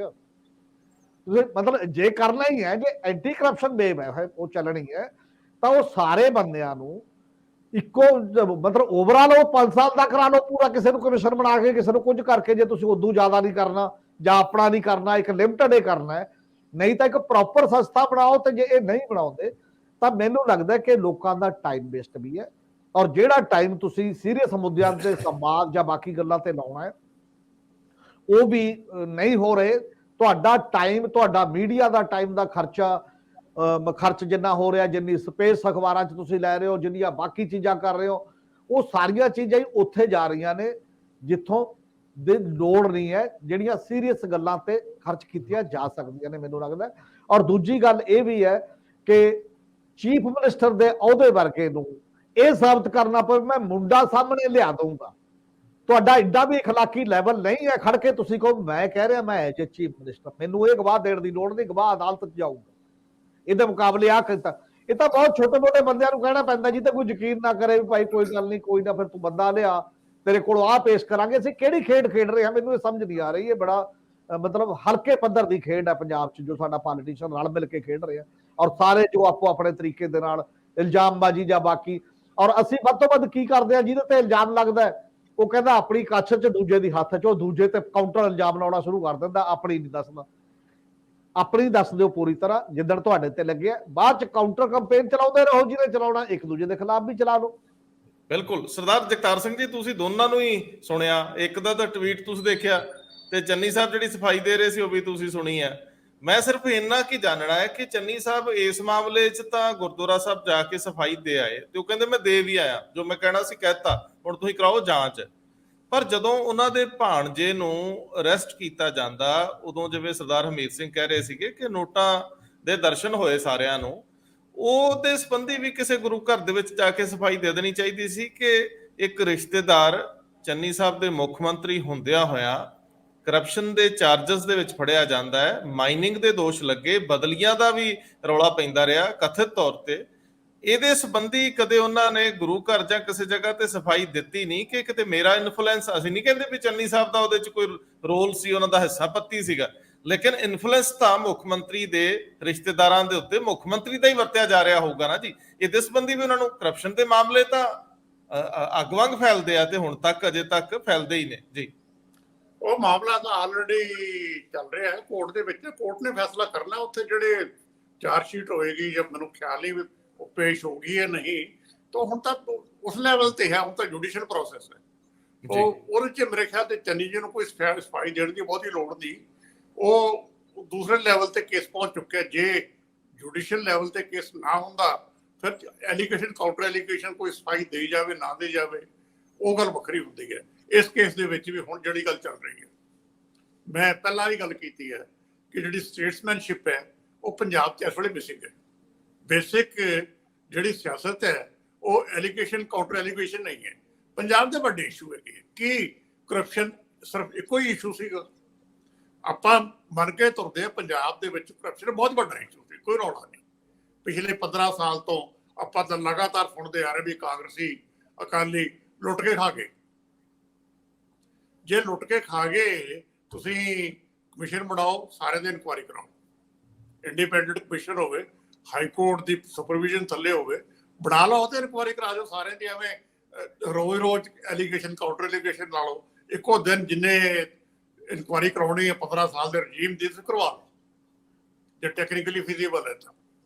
ਲੀਗਲੀ ਮੈਨੂੰ ਨਹੀਂ ਪਤਾ ਕਿ ਹੋ ਸਕਦੀ ਹੈ ਕਿ ਨਹੀਂ। ਸੋ ਉਹ ਇਹ ਰੜਕਾ ਖਤਮ ਹੋਵੇ ਤੇ ਜਿਹੜਾ ਪੰਜਾਬ ਸਰਕਾਰ ਦਾ ਫੋਕਸ ਹੈ ਉਹ ਪੰਜਾਬ ਨੂੰ ਅੱਗੇ ਲਿਜਾਣ ਵੱਲ ਹੋਵੇ। ਪੰਜਾਬ ਸਟੈਗਨੇਟ ਕਰ ਰਿਹਾ ਹੈ ਹਰ ਲੈਵਲ ਤੇ। ਇਸ਼ੂ ਇਸ ਸਟੈਗਨੇਸ਼ਨ ਨੂੰ ਤੋੜ ਕੇ ਪੰਜਾਬ ਨੂੰ ਅੱਗੇ ਲਿਜਾਣ ਹੈ। ਕਰਪਸ਼ਨ ਇੱਕ ਇਸ਼ੂ ਹੈ, ਲੇਕਿਨ ਮੈਨੂੰ ਬਾਕੀ ਫੋਕਸ ਕੋਈ ਬਹੁਤਾ ਨਜ਼ਰ ਨਹੀਂ ਆ ਰਿਹਾ। ਉਹ ਜਿਹੜੀ ਸਟੈਗਨੇਸ਼ਨ ਹੈ ਇਹ 4 ਨੌਕਰੀਆਂ ਦੇਣ ਨਾਲ ਨਹੀਂ ਟੁੱਟਦੀ ਹੁੰਦੀ, ਉਹਦੇ ਵਾਸਤੇ ਬ੍ਰੌਡਰ ਪਾਲਿਸੀ ਡਿਸੀਜਨ ਲੈਣੇ ਪੈਣੇ। ਉਹ ਪਾਲਿਸੀ ਲੈਵਲ ਹਜੇ ਮੈਨੂੰ ਮਿਸਿੰਗ ਨਜ਼ਰ ਆ ਰਿਹਾ ਸਾਰੀ ਸਰਕਾਰ ਦੇ। ਇਹ ਤੁਸੀਂ ਕਰਪਸ਼ਨ ਦੀ ਗੱਲ ਕੀਤੀ ਹੈ ਨਾ, ਤੇ ਕਰਪਸ਼ਨ ਦੇ ਮਾਮਲੇ 'ਚ ਸਭ ਤੋਂ ਤਿੱਖੀ ਧਾਰ ਕੇਜਰੀਵਾਲ ਸਾਹਿਬ ਦੇ ਬਿਆਨਾਂ ਦੀ ਹੁੰਦੀ ਰਹੀ। ਔਰ ਮੈਨੂੰ ਜੇ ਮੈਂ ਗਲਤ ਨਹੀਂ ਤਾਂ ਐਂਟੀ ਕਰਪਸ਼ਨ ਬਿਊਰੋ ਸ਼ੁਰੂ ਦੇ ਵਿੱਚ ਇਹਨਾਂ ਕੋਲ ਸੀ, ਜਦੋਂ ਪਹਿਲੀ ਵਾਰੀ ਸੱਤਾ 'ਚ ਆਉਂਦੇ ਆ ਤੇ ਆਉਂਦਿਆਂ ਹੀ ਇਹਨਾਂ ਨੇ ਇੱਕ ਪੈਟਰੋਲੀਅਮ ਮੰਤਰੀ, ਹੁਣ ਉਹ ਸਾਬਕਾ ਹੋ ਗਏ, ਉਹਨਾਂ ਦੇ ਖਿਲਾਫ ਔਰ ਵੱਡੇ ਕਾਰਪੋਰੇਟਸ ਦੇ ਖਿਲਾਫ ਐਪਲੀਕੇਸ਼ਨ ਮੂਵ ਕਰਤੀ ਸੀ। ਪਰਚੇ ਵਰਗੀ ਸਥਿਤੀ ਬਣ ਗਈ ਸੀ, ਜਿਸ ਤੋਂ ਬਾਅਦ ਕਾਫੀ ਰੌਲਾ ਪਿਆ। ਫਿਰ ਇਹਨਾਂ ਕੋਲ ਉਹ ਐਂਟੀ ਕਰਪਸ਼ਨ ਬਿਊਰੋ ਦਾ ਚਾਰਜ ਵੀ ਸ਼ਾਇਦ ਦਿੱਲੀ ਸਰਕਾਰ ਤੋਂ ਲੈ ਲਿਆ ਗਿਆ ਸੀ। ਤੇ ਦਾ ਕੇਸ ਸੀ ਜੋ ਮੈਨੂੰ ਹਾਂਜੀ ਬਿਲਕੁਲ ਬਿਲਕੁਲ। ਔਰ ਹੁਣ ਅੱਜ ਦੇ ਦਿਨ ਦੇ ਵਿੱਚ ਜਦੋਂ ਕੇਜਰੀਵਾਲ ਸਾਹਿਬ ਨੂੰ ਲੋੜ ਆ ਤੇ ਉਹ ਸਾਰੀਆਂ ਉਹ ਪਾਰਟੀਆਂ ਜਿਨ੍ਹਾਂ ਨੂੰ ਲੀਕ ਮਾਰ ਕੇ ਇੱਕ ਪਾਸੇ ਖੜਾ ਕਰ ਲੈਂਦੇ ਹੁੰਦੇ ਸੀ ਵੀ ਸਾਰੀਆਂ ਟ੍ਰੈਡੀਸ਼ਨਲ ਪਾਰਟੀਆਂ ਕਰਪਸ਼ਨ 'ਚ ਲਬਾਲਬ ਨੇ, ਹੁਣ ਉਹ ਸਾਰਿਆਂ ਕੋਲ ਵਾਰੀ-ਵਾਰੀ ਜਾ ਰਹੇ ਆ। ਅੱਜ ਸ਼ਰਦ ਪਵਾਰ ਸਾਹਿਬ ਕੋਲ ਬੈਠੇ ਸੀਗੇ, ਸੰਜੇ ਸਿੰਘ ਨਾਲ ਸੀ, ਰਾਘਵ ਚੱਡਾ ਸੀ, ਆਪਣੇ ਮੁੱਖ ਮੰਤਰੀ ਸਾਹਿਬ ਸੁੱਖ ਨਾਲ ਭਾਸ਼ਣ ਵੀ ਦੇ ਰਹੇ ਸੀਗੇ ਉੱਥੇ ਪ੍ਰੈਸ ਕਾਨਫਰੰਸ ਦੇ ਵਿੱਚ। ਉਹ ਸਾਰੀਆਂ ਚੀਜ਼ਾਂ ਜਿਹੜੀਆਂ ਅਸੂਲ ਪ੍ਰਸਤੀ ਵਾਲੀਆਂ ਸੀ, ਜਦੋਂ ਸਿਆਸਤ ਆਉਂਦੀ ਆ ਉਹ ਪਿੱਛੇ ਰਹਿ ਜਾਂਦੀਆਂ। ਇਹ ਵੀ ਲੋਕ ਸਵਾਲ ਅੱਜ ਵਿਅੰਗ ਨਾਲ ਹੀ ਉਠਾ ਰਹੇ ਸੀ। ਮੋਦੀ ਜੀ ਤੇ ਕੇਜਰੀਵਾਲ ਜੀ ਦੇ ਵਿੱਚ ਇੱਕ ਗੱਲ ਬੜੀ ਕਾਮਨ ਹੈ, ਇਹ ਦੋਵੇਂ ਇੱਕ ਗੱਲ ਲਗਾਤਾਰ ਕਹਿੰਦੇ ਰਹੇ ਹੈ ਕਿ ਜਿਹੜੀਆਂ ਇਹ ਫੈਮਿਲੀ ਰਨ ਪਾਰਟੀਆਂ ਹੈ ਇਹ ਬ੍ਰੇਜਨਲੀ ਕਰਪਟ ਹੈ, ਸਟਿੰਕਿੰਗਲੀ ਕਰਪਟ ਹੈ। ਫੈਮਿਲੀ ਰਨ ਪਾਰਟੀ ਸਾਰੀਆਂ ਆਲਮੋਸਟ ਰੀਜਨਲੀ ਹੈ। ਹੁਣ ਉਹਨਾਂ ਹੀ ਪਾਰਟੀਆਂ ਦੇ ਕੋਲ ਕੇਜਰੀਵਾਲ ਜੀ ਖੁਦ ਜਾ ਰਹੇ ਹੈ ਕਿ ਹੁਣ ਜਿਹੜਾ ਇਹਨਾਂ ਦਾ ਐਂਟੀ ਕਰਪਸ਼ਨ ਸੀ ਪਲੰਕ, ਉਹ ਬਲੰਟ ਹੋ ਗਿਆ ਤੇ ਬਰਾਡਰ ਇਸ਼ੂ ਇਹਨਾਂ ਦੀ ਆਪਣੀ ਸਰਵਾਈਵਲ ਐਟ ਸਟੇਕ ਆ ਚੁੱਕੀ ਹੈ। ਦਿੱਲੀ ਦੇ ਵਿੱਚ ਜਿਸ ਤਰੀਕੇ ਨਾਲ ਇਹਨਾਂ ਦਾ ਅਟੈਕ ਆ ਰਿਹਾ ਹੈ, ਮੇਰੇ ਖਿਆਲ 'ਚ ਇਸ਼ੂ ਹੁਣ ਇਹਨਾਂ ਦੇ ਸਰਵਾਈਵਲ ਦਾ ਹੈ। ਇਹ ਠੀਕ ਹੈ ਕਿ ਕੇਜਰੀਵਾਲ ਜੀ ਆਪ ਕਿਤੇ ਇਨਵੋਲਵ ਨਹੀਂ ਹੈ, ਲੇਕਿਨ ਇਹਨਾਂ ਦੀ ਸਰਕਾਰ ਤਾਂ ਆਲਮੋਸਟ ਅਗਲੇ ਨੇ ਅੱਧੀ ਸਰਕਾਰ ਤਾਂ ਅੰਦਰ ਕੀਤੀ ਹੋਈ ਹੈ। ਡਿਪਟੀ ਸੀਐਮ ਵੀ ਜੀ ਅੰਦਰ ਇਹਨਾਂ ਦਾ ਹੋ ਗਿਆ ਕਰਪਸ਼ਨ ਦੇ ਵਿੱਚ। ਜਿਹੜੀ ਕੱਟੜ ਇਮਾਨਦਾਰ ਪਾਰਟੀ ਹੋਵੇ, ਉਹਦਾ ਮੰਤਰੀ, 2 ਮੰਤਰੀ, ਡਿਪਟੀ ਸੀਐਮ ਉਹ ਕਰਪਸ਼ਨ ਚ ਅੰਦਰ ਹੈਗੇ। ਇਹ ਪ੍ਰੂਵ ਤਾਂ ਬਾਅਦ ਦੇ ਵਿੱਚ ਹੀ ਹੋਇਆ ਕਰਦਾ ਨਾ। ਇਹ ਵੀ ਤਾਂ ਐਲੀਗੇਸ਼ਨ ਲਾਉਂਦੇ, ਜਿਵੇਂ ਅੱਜ ਲਾ ਰਹੇ ਹੈ ਐਲੀਗੇਸ਼ਨ ਭਗਵੰਤ ਮਾਨ ਜੀ, ਉਹੀ ਹਾਲ ਉੱਥੇ ਹੈ। ਹੁਣ ਨੈਸ਼ਨਲ ਲੈਵਲ ਤੇ ਇਹਨਾਂ ਨੂੰ ਸਾਰੀਆਂ ਪਾਰਟੀਆਂ ਦੀ ਲੋੜ ਪੈ ਗਈ ਕਿ ਹੁਣ ਜਿਹੜਾ ਕਰਪਸ਼ਨ ਐਲੀਮੈਂਟ ਹੈ ਉਹ ਕੰਸੀਡਰ ਕੀਤਾ ਜਾਏਗਾ ਬਰੋਡਰ ਪੋਲਿਟਿਕਸ ਦੇ ਵਿੱਚ। ਇਹ ਤਾਂ ਮੇਰੇ ਖਿਆਲ ਕੇਜਰੀਵਾਲ ਜੀ ਜਦੋਂ ਬਾਕੀ ਸਾਰਿਆਂ ਨਾਲ ਮੁਲਾਕਾਤ ਕਰ ਰਹੇ, ਹੁਣ ਮਹਾਰਾਸ਼ਟਰ ਗਏ ਹੋਏ ਹੈ, ਤੇ ਇਹ ਇਹਨਾਂ ਨੂੰ ਜਵਾਬ ਦੇਣਾ ਚਾਹੀਦਾ ਹੁਣ ਵੀ ਤੁਸੀਂ, ਤੁਹਾਡੀ ਇਹ ਜਿਹੜੀ ਪਹਿਲੀ ਇਹਨਾਂ ਬਾਰੇ ਅੰਡਰਸਟੈਂਡਿੰਗ ਸੀ ਇਹਨਾਂ ਪਾਰਟੀਆਂ ਬਾਰੇ, ਤੇ ਜਿਹੜੀ ਹੁਣ ਤੁਸੀਂ ਕੋਆਪਰੇਸ਼ਨ ਸੀ ਕਰ ਰਹੇ ਹੋ, ਇਹ ਕਿਸ ਲੈਵਲ ਤੇ ਕਰ ਰਹੇ ਹੋ। ਦੂਜੀ ਗੱਲ ਕਿ ਜਿਹੜਾ ਜਹਾਜ਼ ਜਾ ਰਿਹਾ ਲਗਾਤਾਰ ਹਰ ਥਾਂ ਤੇ, ਉਹ ਪੰਜਾਬ ਸਰਕਾਰ ਦਾ ਜਾ ਰਿਹਾ, ਦਿੱਲੀ ਸਰਕਾਰ ਦਾ ਜਾ ਰਿਹਾ, ਇਹ ਗੱਲ ਵੀ ਕਲੀਅਰ ਹੋਣੀ ਚਾਹੀਦੀ ਹੈ। ਦਿੱਲੀ ਸਰਕਾਰ ਕੋ ਤਾਂ ਸੁਣਿਆ ਆਪਣਾ ਹੈ ਨਹੀਂ, ਕਿਰਾਏ ਕਰੂਏ ਤੇ ਕਰ ਲੈਂਦੇ ਆ ਵੈਸੇ। ਆਪਾਂ ਤਾਂ ਨਹੀਂ, ਕਿਰਾਏ ਤੇ ਮਿਲ ਜਾਂਦਾ ਹੈ ਨਾ, ਕਿਰਾਏ ਤੇ ਮਿਲ ਦੀ ਗੱਲ ਹੈ। ਨਾਲੇ ਜਿੰਨੇ ਜਣੇ ਬੈਠੇ ਹੁੰਦੇ ਆ ਉਹ ਹੈਲੀਕਾਪਟਰ ਦੀ ਬਜਾਏ ਮੈਨੂੰ ਲੱਗਦਾ ਉਹ ਜੈਟ ਜੁੱਟ ਜਿਹਾ ਜਿਹੜਾ ਕਹਿੰਦੇ ਆ ਕੋਈ ਹੁੰਦਾ ਪ੍ਰਾਈਵੇਟ ਜੇ ਹੈਲੀਕਾਪਟਰ ਤੇ ਟਾਈਮ ਬਹੁਤ ਲੱਗਦਾ ਦੂਰ ਜਾਣ ਵਾਸਤੇ, ਉਹਦੇ ਵਾਸਤੇ ਤਾਂ ਛੋਟਾ ਪਲੇਨ ਹੀ ਜਾਇਆ ਕਰਦਾ, ਹੈਲੀਕਾਪਟਰ ਨਹੀਂ ਜਾਂਦਾ। ਹਾਂ, ਸਰਦਾਰ ਹਰਮੀਤ ਸਿੰਘ ਜੀ ਉਹ ਜਿੱਦ ਲਾ ਕੇ ਫੋਟੋ ਇੱਕ ਵਾਰੀ ਖਿਚਾਈ ਸੀਗੀ ਸਿੱਧੂ ਸਾਹਿਬ ਨੇ, ਚੰਨੀ ਸਾਹਿਬ ਨੇ, ਉੱਥੇ ਜਾਣ ਲੱਗਿਆ ਦਿੱਲੀ ਨੂੰ ਸਰਕਾਰ ਬਣਾਉਣ ਤੋਂ ਬਾਅਦ ਪ੍ਰੈਸ ਕਾਨਫਰੰਸ ਕਰਕੇ ਸ਼ਾਮ ਨੇ, ਉਹ ਮੁੜ ਕੇ ਬਾਅਦ ਦੇ ਵਿੱਚ ਪਤਾ ਲੱਗਿਆ ਵੀ ਅਪਸ਼ਗਨ ਜੇ ਹੋ ਗਏ। ਮੈਨੂੰ ਇਹ ਵੀ ਜ਼ਰੂਰ ਦੱਸ ਦਿਓ ਵੀ ਸਤਿੰਦਰ ਜੈਨ ਅੱਜ ਡਿੱਗ ਪਏ, ਕਰਪਸ਼ਨ ਦੇ ਮਾਮਲੇ ਤਾਂ ਨਹੀਂ ਹੈਗੇ ਉਹਨਾਂ ਕੋਲ, ਮਨੀ ਲਾਂਡਰਿੰਗ ਪਤਾ ਨਹੀਂ ਕਰਪਸ਼ਨ ਚ ਆਉਂਦੀ ਕਿ ਨਹੀਂ। ਕਰਪਸ਼ਨ ਕੀ ਆਉਂਦੀ ਹੈ ਨਾ, ਮਨੀ ਲਾਂਡਰਿੰਗ ਤਾਂ ਕਰਪਸ਼ਨ ਚ ਆਏਗੀ। ਦੇਖੋ ਹਾਂ, ਉਹ ਵਧੀਆ ਗੱਲ ਹੈ, ਤਾਂ ਮਤਲਬ ਮੈਂ ਠੀਕ ਹਾਂ। ਤੇ ਸਰਦਾਰ ਹਰਮੀਤ ਸਿੰਘ ਜੀ, ਇਹ ਜਿਹੜੇ ਸਸੋਦੀਆ ਸਾਹਿਬ, ਉਹਨਾਂ ਨੇ ਵੀ ਇੱਕ ਬੇਨਤੀ ਪੱਤਰ ਪਾਇਆ ਸੀ ਅਦਾਲਤ ਨੂੰ, ਨਾ ਅੱਜ ਵਾਪਸ ਲੈ ਲਿਆ। ਕਹਿੰਦੇ ਮੇਰੀ ਧਰਮ ਸੁਪਤਨੀ ਦੀ ਸਿਹਤ ਹੁਣ ਠੀਕ ਹੈ, ਇਸ ਕਰਕੇ ਮੈਂ ਜ਼ਮਾਨਤ ਦੀ ਅਰਜ਼ੀ ਵਾਪਸ ਲੈਣਾ। ਮੈਨੂੰ ਲੱਗਦਾ ਸੰਭਾਵਨਾ ਘੱਟ ਸੀ। ਜਿਹੜੇ ਸਤਿੰਦਰ ਜੈਨ, ਉਹਨਾਂ ਦੀ ਸਿਹਤ ਕਾਫੀ ਖਰਾਬ ਹੈ। ਮੈਂ ਉਹ ਆਕਸੀਜਨ ਵਾਲਾ ਮਾਸਕ ਲੱਗਿਆ ਵੀ ਉਹਨਾਂ ਨੂੰ ਦੇਖਿਆ। ਇਹ ਥੋੜਾ ਮਾਨਵੀ ਆਧਾਰ ਵੀ ਰੱਖਣੇ ਚਾਹੀਦੇ ਆ। ਖੈਰ, ਆਪਾਂ ਕਰਪਸ਼ਨ ਦੀ ਗੱਲ ਕਰ ਰਹੇ ਹਾਂ। ਪੱਛਮੀ ਬੰਗਾਲ ਤੋਂ ਹੁੰਦੇ ਹੋਏ ਮਹਾਰਾਸ਼ਟਰ ਦੇ ਵਿੱਚ ਅੱਜ ਸਾਡੇ ਮੁੱਖ ਮੰਤਰੀ ਸਾਹਿਬ ਸੁਖਵਿੰਦਰ ਸਿੰਘ ਸ਼ਈਆਂ ਵਾਲੇ ਦੇ ਘਰ ਵੀ ਗਏ ਸੀ, ਤੇ ਇਹ ਕਾਫੀ ਇੱਕ ਸ਼ਿਸ਼ਟਾਚਾਰ ਦੇ ਨਾਤੇ ਮੀਟਿੰਗਾਂ ਵੀ ਹੋ ਜਾਂਦੀਆਂ ਇਹੋ ਜਿਹੇ ਮੌਕਿਆਂ ਦੇ ਉੱਤੇ। ਕਿੱਥੇ ਸਾਡੇ ਵਰਗੇ ਮਹੱਤਵਪੂਰਨ ਨੂੰ ਮੌਕੇ ਮਿਲਦੇ ਆ। ਗੱਲ ਤੋਰ ਦਿਓ ਮਾੜੀ ਜੀ, ਹਲਕੀ ਜੀ। ਅਸਲ ਦੇ ਵਿੱਚ ਜਿਹੜਾ ਇਹ ਇਸ਼ੂ ਹੈ ਨਾ ਕਿ ਆਮ ਆਦਮੀ ਪਾਰਟੀ ਜਦੋਂ ਆਈ, ਉਹਨੇ ਆਈ ਪਹਿਲੇ ਵਾਰ ਹੀ ਜਦੋਂ ਆਈ ਤੇ ਉਹਨਾਂ ਨੂੰ ਇਹ ਹੋ ਗਿਆ ਕਿ ਅਸੀਂ ਇੱਕ ਮੂਵਮੈਂਟ ਚੋਂ ਆਏ ਆ। ਪੂਰੇ national level the alternative Kejriwal as a prime minister, ਉਸ ਜਦੋਂ ਦੀ ਆਮ ਆਦਮੀ ਪਾਰਟੀ ਬਣੀ ਹੈ ਉਦੋਂ ਦਾ ਇੱਕ ਮਿਸ਼ਨ, ਇੱਕ ਸੁਪਨਾ, ਇੱਕ ਟਾਈਪ ਦੀ ਕਲਪਨਾ ਇਹਨਾਂ ਨੇ ਕੀਤੀ ਹੋਈ ਹੈ ਉਸ ਪੱਧਰ ਦੀ। ਇਸੇ ਕਰਕੇ ਇਹਨਾਂ ਨੇ ਲਗਭਗ 432 ਜਗ੍ਹਾ ਪਹਿਲੇ ਵਾਰ ਕੈਂਡੀਡੇਟ ਖੜੇ ਕੀਤੇ ਸੀ 2014 ਦੇ ਵਿੱਚ ਜੀ। ਉੱਪਰ ਕੇਜਰੀਵਾਲ ਖੁਦ ਨਰਿੰਦਰ ਮੋਦੀ ਦੇ ਖਿਲਾਫ ਖੜਨ ਚਲੇ ਗਏ ਸੀ, ਜਿਵੇਂ ਇੱਥੇ ਸ਼ੀਲਾ ਦੀਕਸ਼ਤ ਦੇ ਖਿਲਾਫ ਖੜ ਗਏ ਸੀ, ਵੀ ਜਿੱਤ ਗਏ, ਸ਼ਾਇਦ ਉੱਥੇ ਵੀ ਚਲੋ ਇਹੋ ਜਿਹਾ ਕੁਝ ਬਣ ਜੇ। ਉਦੋਂ ਬਾਅਦ ਜੋ ਝਟਕਾ ਲੱਗਿਆ, ਸਾਰੇ ਕਿਤੇ ਜ਼ਮਾਨਤਾਂ ਜ਼ਬਤ ਹੋ ਗਈਆਂ। ਕੇਵਲ 18 ਸੀਟਾਂ ਤੇ ਜ਼ਮਾਨਤ ਜ਼ਬਤ ਹੋਈ, ਉਹਦੇ ਚੋਂ ਮੈਜੋਰਟੀ 4 ਤਾਂ ਪੰਜਾਬ ਨੇ ਜਿੱਤੇ ਦਿੱਤੀਆਂ, ਹੋਰ ਕਿਤੋਂ ਜਿੱਤੇ ਨਹੀਂ ਸੀਗੇ। ਜ਼ਮਾਨਤ ਬਚੀ ਜ਼ਬਤ ਨਹੀਂ ਹੋਈ, ਬਚੀ। ਹਾਂਜੀ ਹਾਂ, ਬਚੀ, ਮਤਲਬ 18 ਤੇ ਜ਼ਮਾਨਤ ਬਚੀ ਸੀ। ਇੱਕ ਦਿੱਲੀ ਵਾਲੀਆਂ ਜਿੱਥੇ ਇਹਨਾਂ ਦੀ ਉਹ ਸੀ 7 ਸੀਟਾਂ, ਬਾਕੀ ਪੰਜਾਬ ਸੀ ਤੇ ਇੱਕ ਹੋਰ ਸੀਟ ਸੀ ਤੇ ਬਾਹਰ ਦੀ ਬਸ ਇੱਕ ਸੀਟ ਹੋਰ ਸੀ ਜਿਹਦੇ ਤੇ ਜ਼ਮਾਨਤ ਬਚੀ ਸੀ। ਤੇ ਉਦੋਂ ਬੁਰਾ ਹਾਲ ਸੀ, ਬਹੁਤ ਵੀ ਨਹੀਂ, ਓਡੇ ਜੋਗਾ ਨਹੀਂ ਹੈ ਕੰਮ। ਪਰ ਉਹ ਦਿੱਲੀ ਦੇ ਵਿੱਚ ਇੱਕ ਸਟੇਟ ਪਾਰਟੀ ਇਹ ਬਣ ਗਈ, ਦੁਬਾਰਾ ਫੇਰ ਜਿੱਤ ਗਈ ਦਿੱਲੀ ਦੇ ਵਿੱਚ ਅਸੈਂਬਲੀ, ਔਰ ਵੱਡੇ ਮਾਰਜਨ ਨਾਲ ਜਿੱਤ ਗਈ। ਬੀਜੇਪੀ ਦੇ ਉਦੋਂ 3 ਹੀ ਆਏ MLA, ਔਰ ਉਹਦੇ ਕਰਕੇ ਚੱਲਿਆ। ਫਿਰ ਪੰਜਾਬ ਸੈਕੰਡ ਉਦੋਂ ਬਾਅਦ ਰਿਹਾ, ਜਿਹਦੇ ਨਾਲ ਇਹ ਗੱਲ ਹੋਣ ਲੱਗੀ। ਹੁਣ ਵੀ ਪਿੱਛੇ ਜਿਹੀ ਅਜੇ 4 ਮਹੀਨੇ ਪਹਿਲਾਂ ਕੇਜਰੀਵਾਲ ਨੇ ਇੱਕ ਮਿਸ਼ਨ 2024 ਮਿਸ਼ਨ ਭਾਰਤ ਕਰਕੇ, ਜਿਹੜਾ ਜਿਹਾ ਮੋਦੀ ਜਿਵੇਂ ਕਰਦੇ ਨਾ, ਉਹ ਮਿਸ਼ਨ ਭਾਰਤ ਕਰਕੇ ਤੋਰਿਆ। ਜਦੋਂ ਵੀ ਗੱਲ ਹੁੰਦੀ ਸੀ ਕਿ ਸਾਡਾ ਕਿਸੇ ਪਾਰਟੀ ਨਾਲ ਕੋਈ ਗੱਠਜੋੜ ਨਹੀਂ ਹੋ ਸਕਦਾ। ਕਿਉਂ ਨਹੀਂ ਹੋ ਸਕਦਾ? ਕਿਉਂਕਿ ਸਾਰੀਆਂ ਕਰਪਟ ਨੇ ਤੇ ਅਸੀਂ ਇੱਕ ਇਮਾਨਦਾਰ ਅਲਟਰਨੇਟਿਵ ਲਿਆਉਣਾ ਚਾਹੁੰਦੇ ਆ, ਇਸ ਲਈ ਕਿਸੇ ਨਾਲ ਨਹੀਂ। ਤੇ ਪਹਿਲੀ ਗੱਲ ਇਹ ਲਿਖ ਕੇ ਤੋੜੀ ਹੋਈ, ਮਤਲਬ ਜਿਹੜੇ 2 ਹੀ ਡਾਕੂਮੈਂਟ ਨੇ ਆਮ ਆਦਮੀ ਪਾਰਟੀ ਦੇ, ਮੈਨੂੰ ਤਾਂ ਅੱਜ ਤੱਕ ਜੋ ਆਫੀਸ਼ੀਅਲ ਪ੍ਰਵਾਨ ਹੋਏ, ਉਦੋਂ ਬਾਅਦ ਕੋਈ ਨਹੀਂ। ਇੱਕ ਇਹਨਾਂ ਦਾ 2014 ਦਾ ਮੈਨੀਫੈਸਟੋ ਸੀ, ਜਿਹੜੀ ਲੋਕ ਸਭਾ ਚ ਦਿੱਤਾ ਲਿਖਤੀ ਤੌਰ ਤੇ, ਬੜਾ ਕੰਸਲਟੇਟਿਵ ਉਸ ਕਰਕੇ। ਦੂਜਾ ਇਹਨਾਂ ਦਾ ਇੱਕ ਸੀ ਪਾਰਟੀ ਦਾ ਪ੍ਰੋਗਰਾਮ ਤੇ ਕਨਸਟੀਟਿਊਸ਼ਨ, ਜਿਹੜਾ 2000 ਤੋਂ ਪਤਾ ਨਹੀਂ ਕਿੰਨੇ ਵਾਰ ਉਹ 'ਚ ਸੋਧ ਹੋ ਗਈ, ਸਾਰੇ ਕੱਢਣ ਲੱਗੇ ਬੰਦੇ, ਉਹ ਸਾਰੀਆਂ ਚੀਜ਼ਾਂ ਤਹਿਸ ਨਹਿਸ ਹੋ ਗਈਆਂ, ਕਿਉਂਕਿ ਉਹਦੇ 'ਚ ਤਾਂ ਇੱਕ ਬੰਦੇ ਕੋਲ 2 ਅਹੁਦੇ ਵੀ ਨਹੀਂ ਹੋ ਸਕਦੇ ਸੀ। ਉਹਦੇ 'ਚੋਂ ਬੜੀ ਡੈਮੋਕ੍ਰੈਟਿਕ ਜਿਹਾ ਕਨਸਟੀਟਿਊਸ਼ਨ ਬਣਾਇਆ ਸੀ ਆਪਣੇ ਤਰੀਕੇ ਦੇ ਨਾਲ, ਸਾਰਾ ਉਹ ਚਲਾ ਗਿਆ। ਔਰ ਹੁਣ ਉਹਦੇ ਵਿੱਚ ਆਉਂਦੇ ਆਉਂਦੇ ਪੰਜਾਬ ਦੇ ਵਿੱਚ ਇਹਨਾਂ ਨੇ ਉਹ ਪਹਿਲੀ ਆਪਣੀ ਲਾਈਨ ਤੋੜੀ, ਜਿਹੜੀ ਆਫੀਸ਼ੀਅਲ ਲਾਈਨ ਸੀ।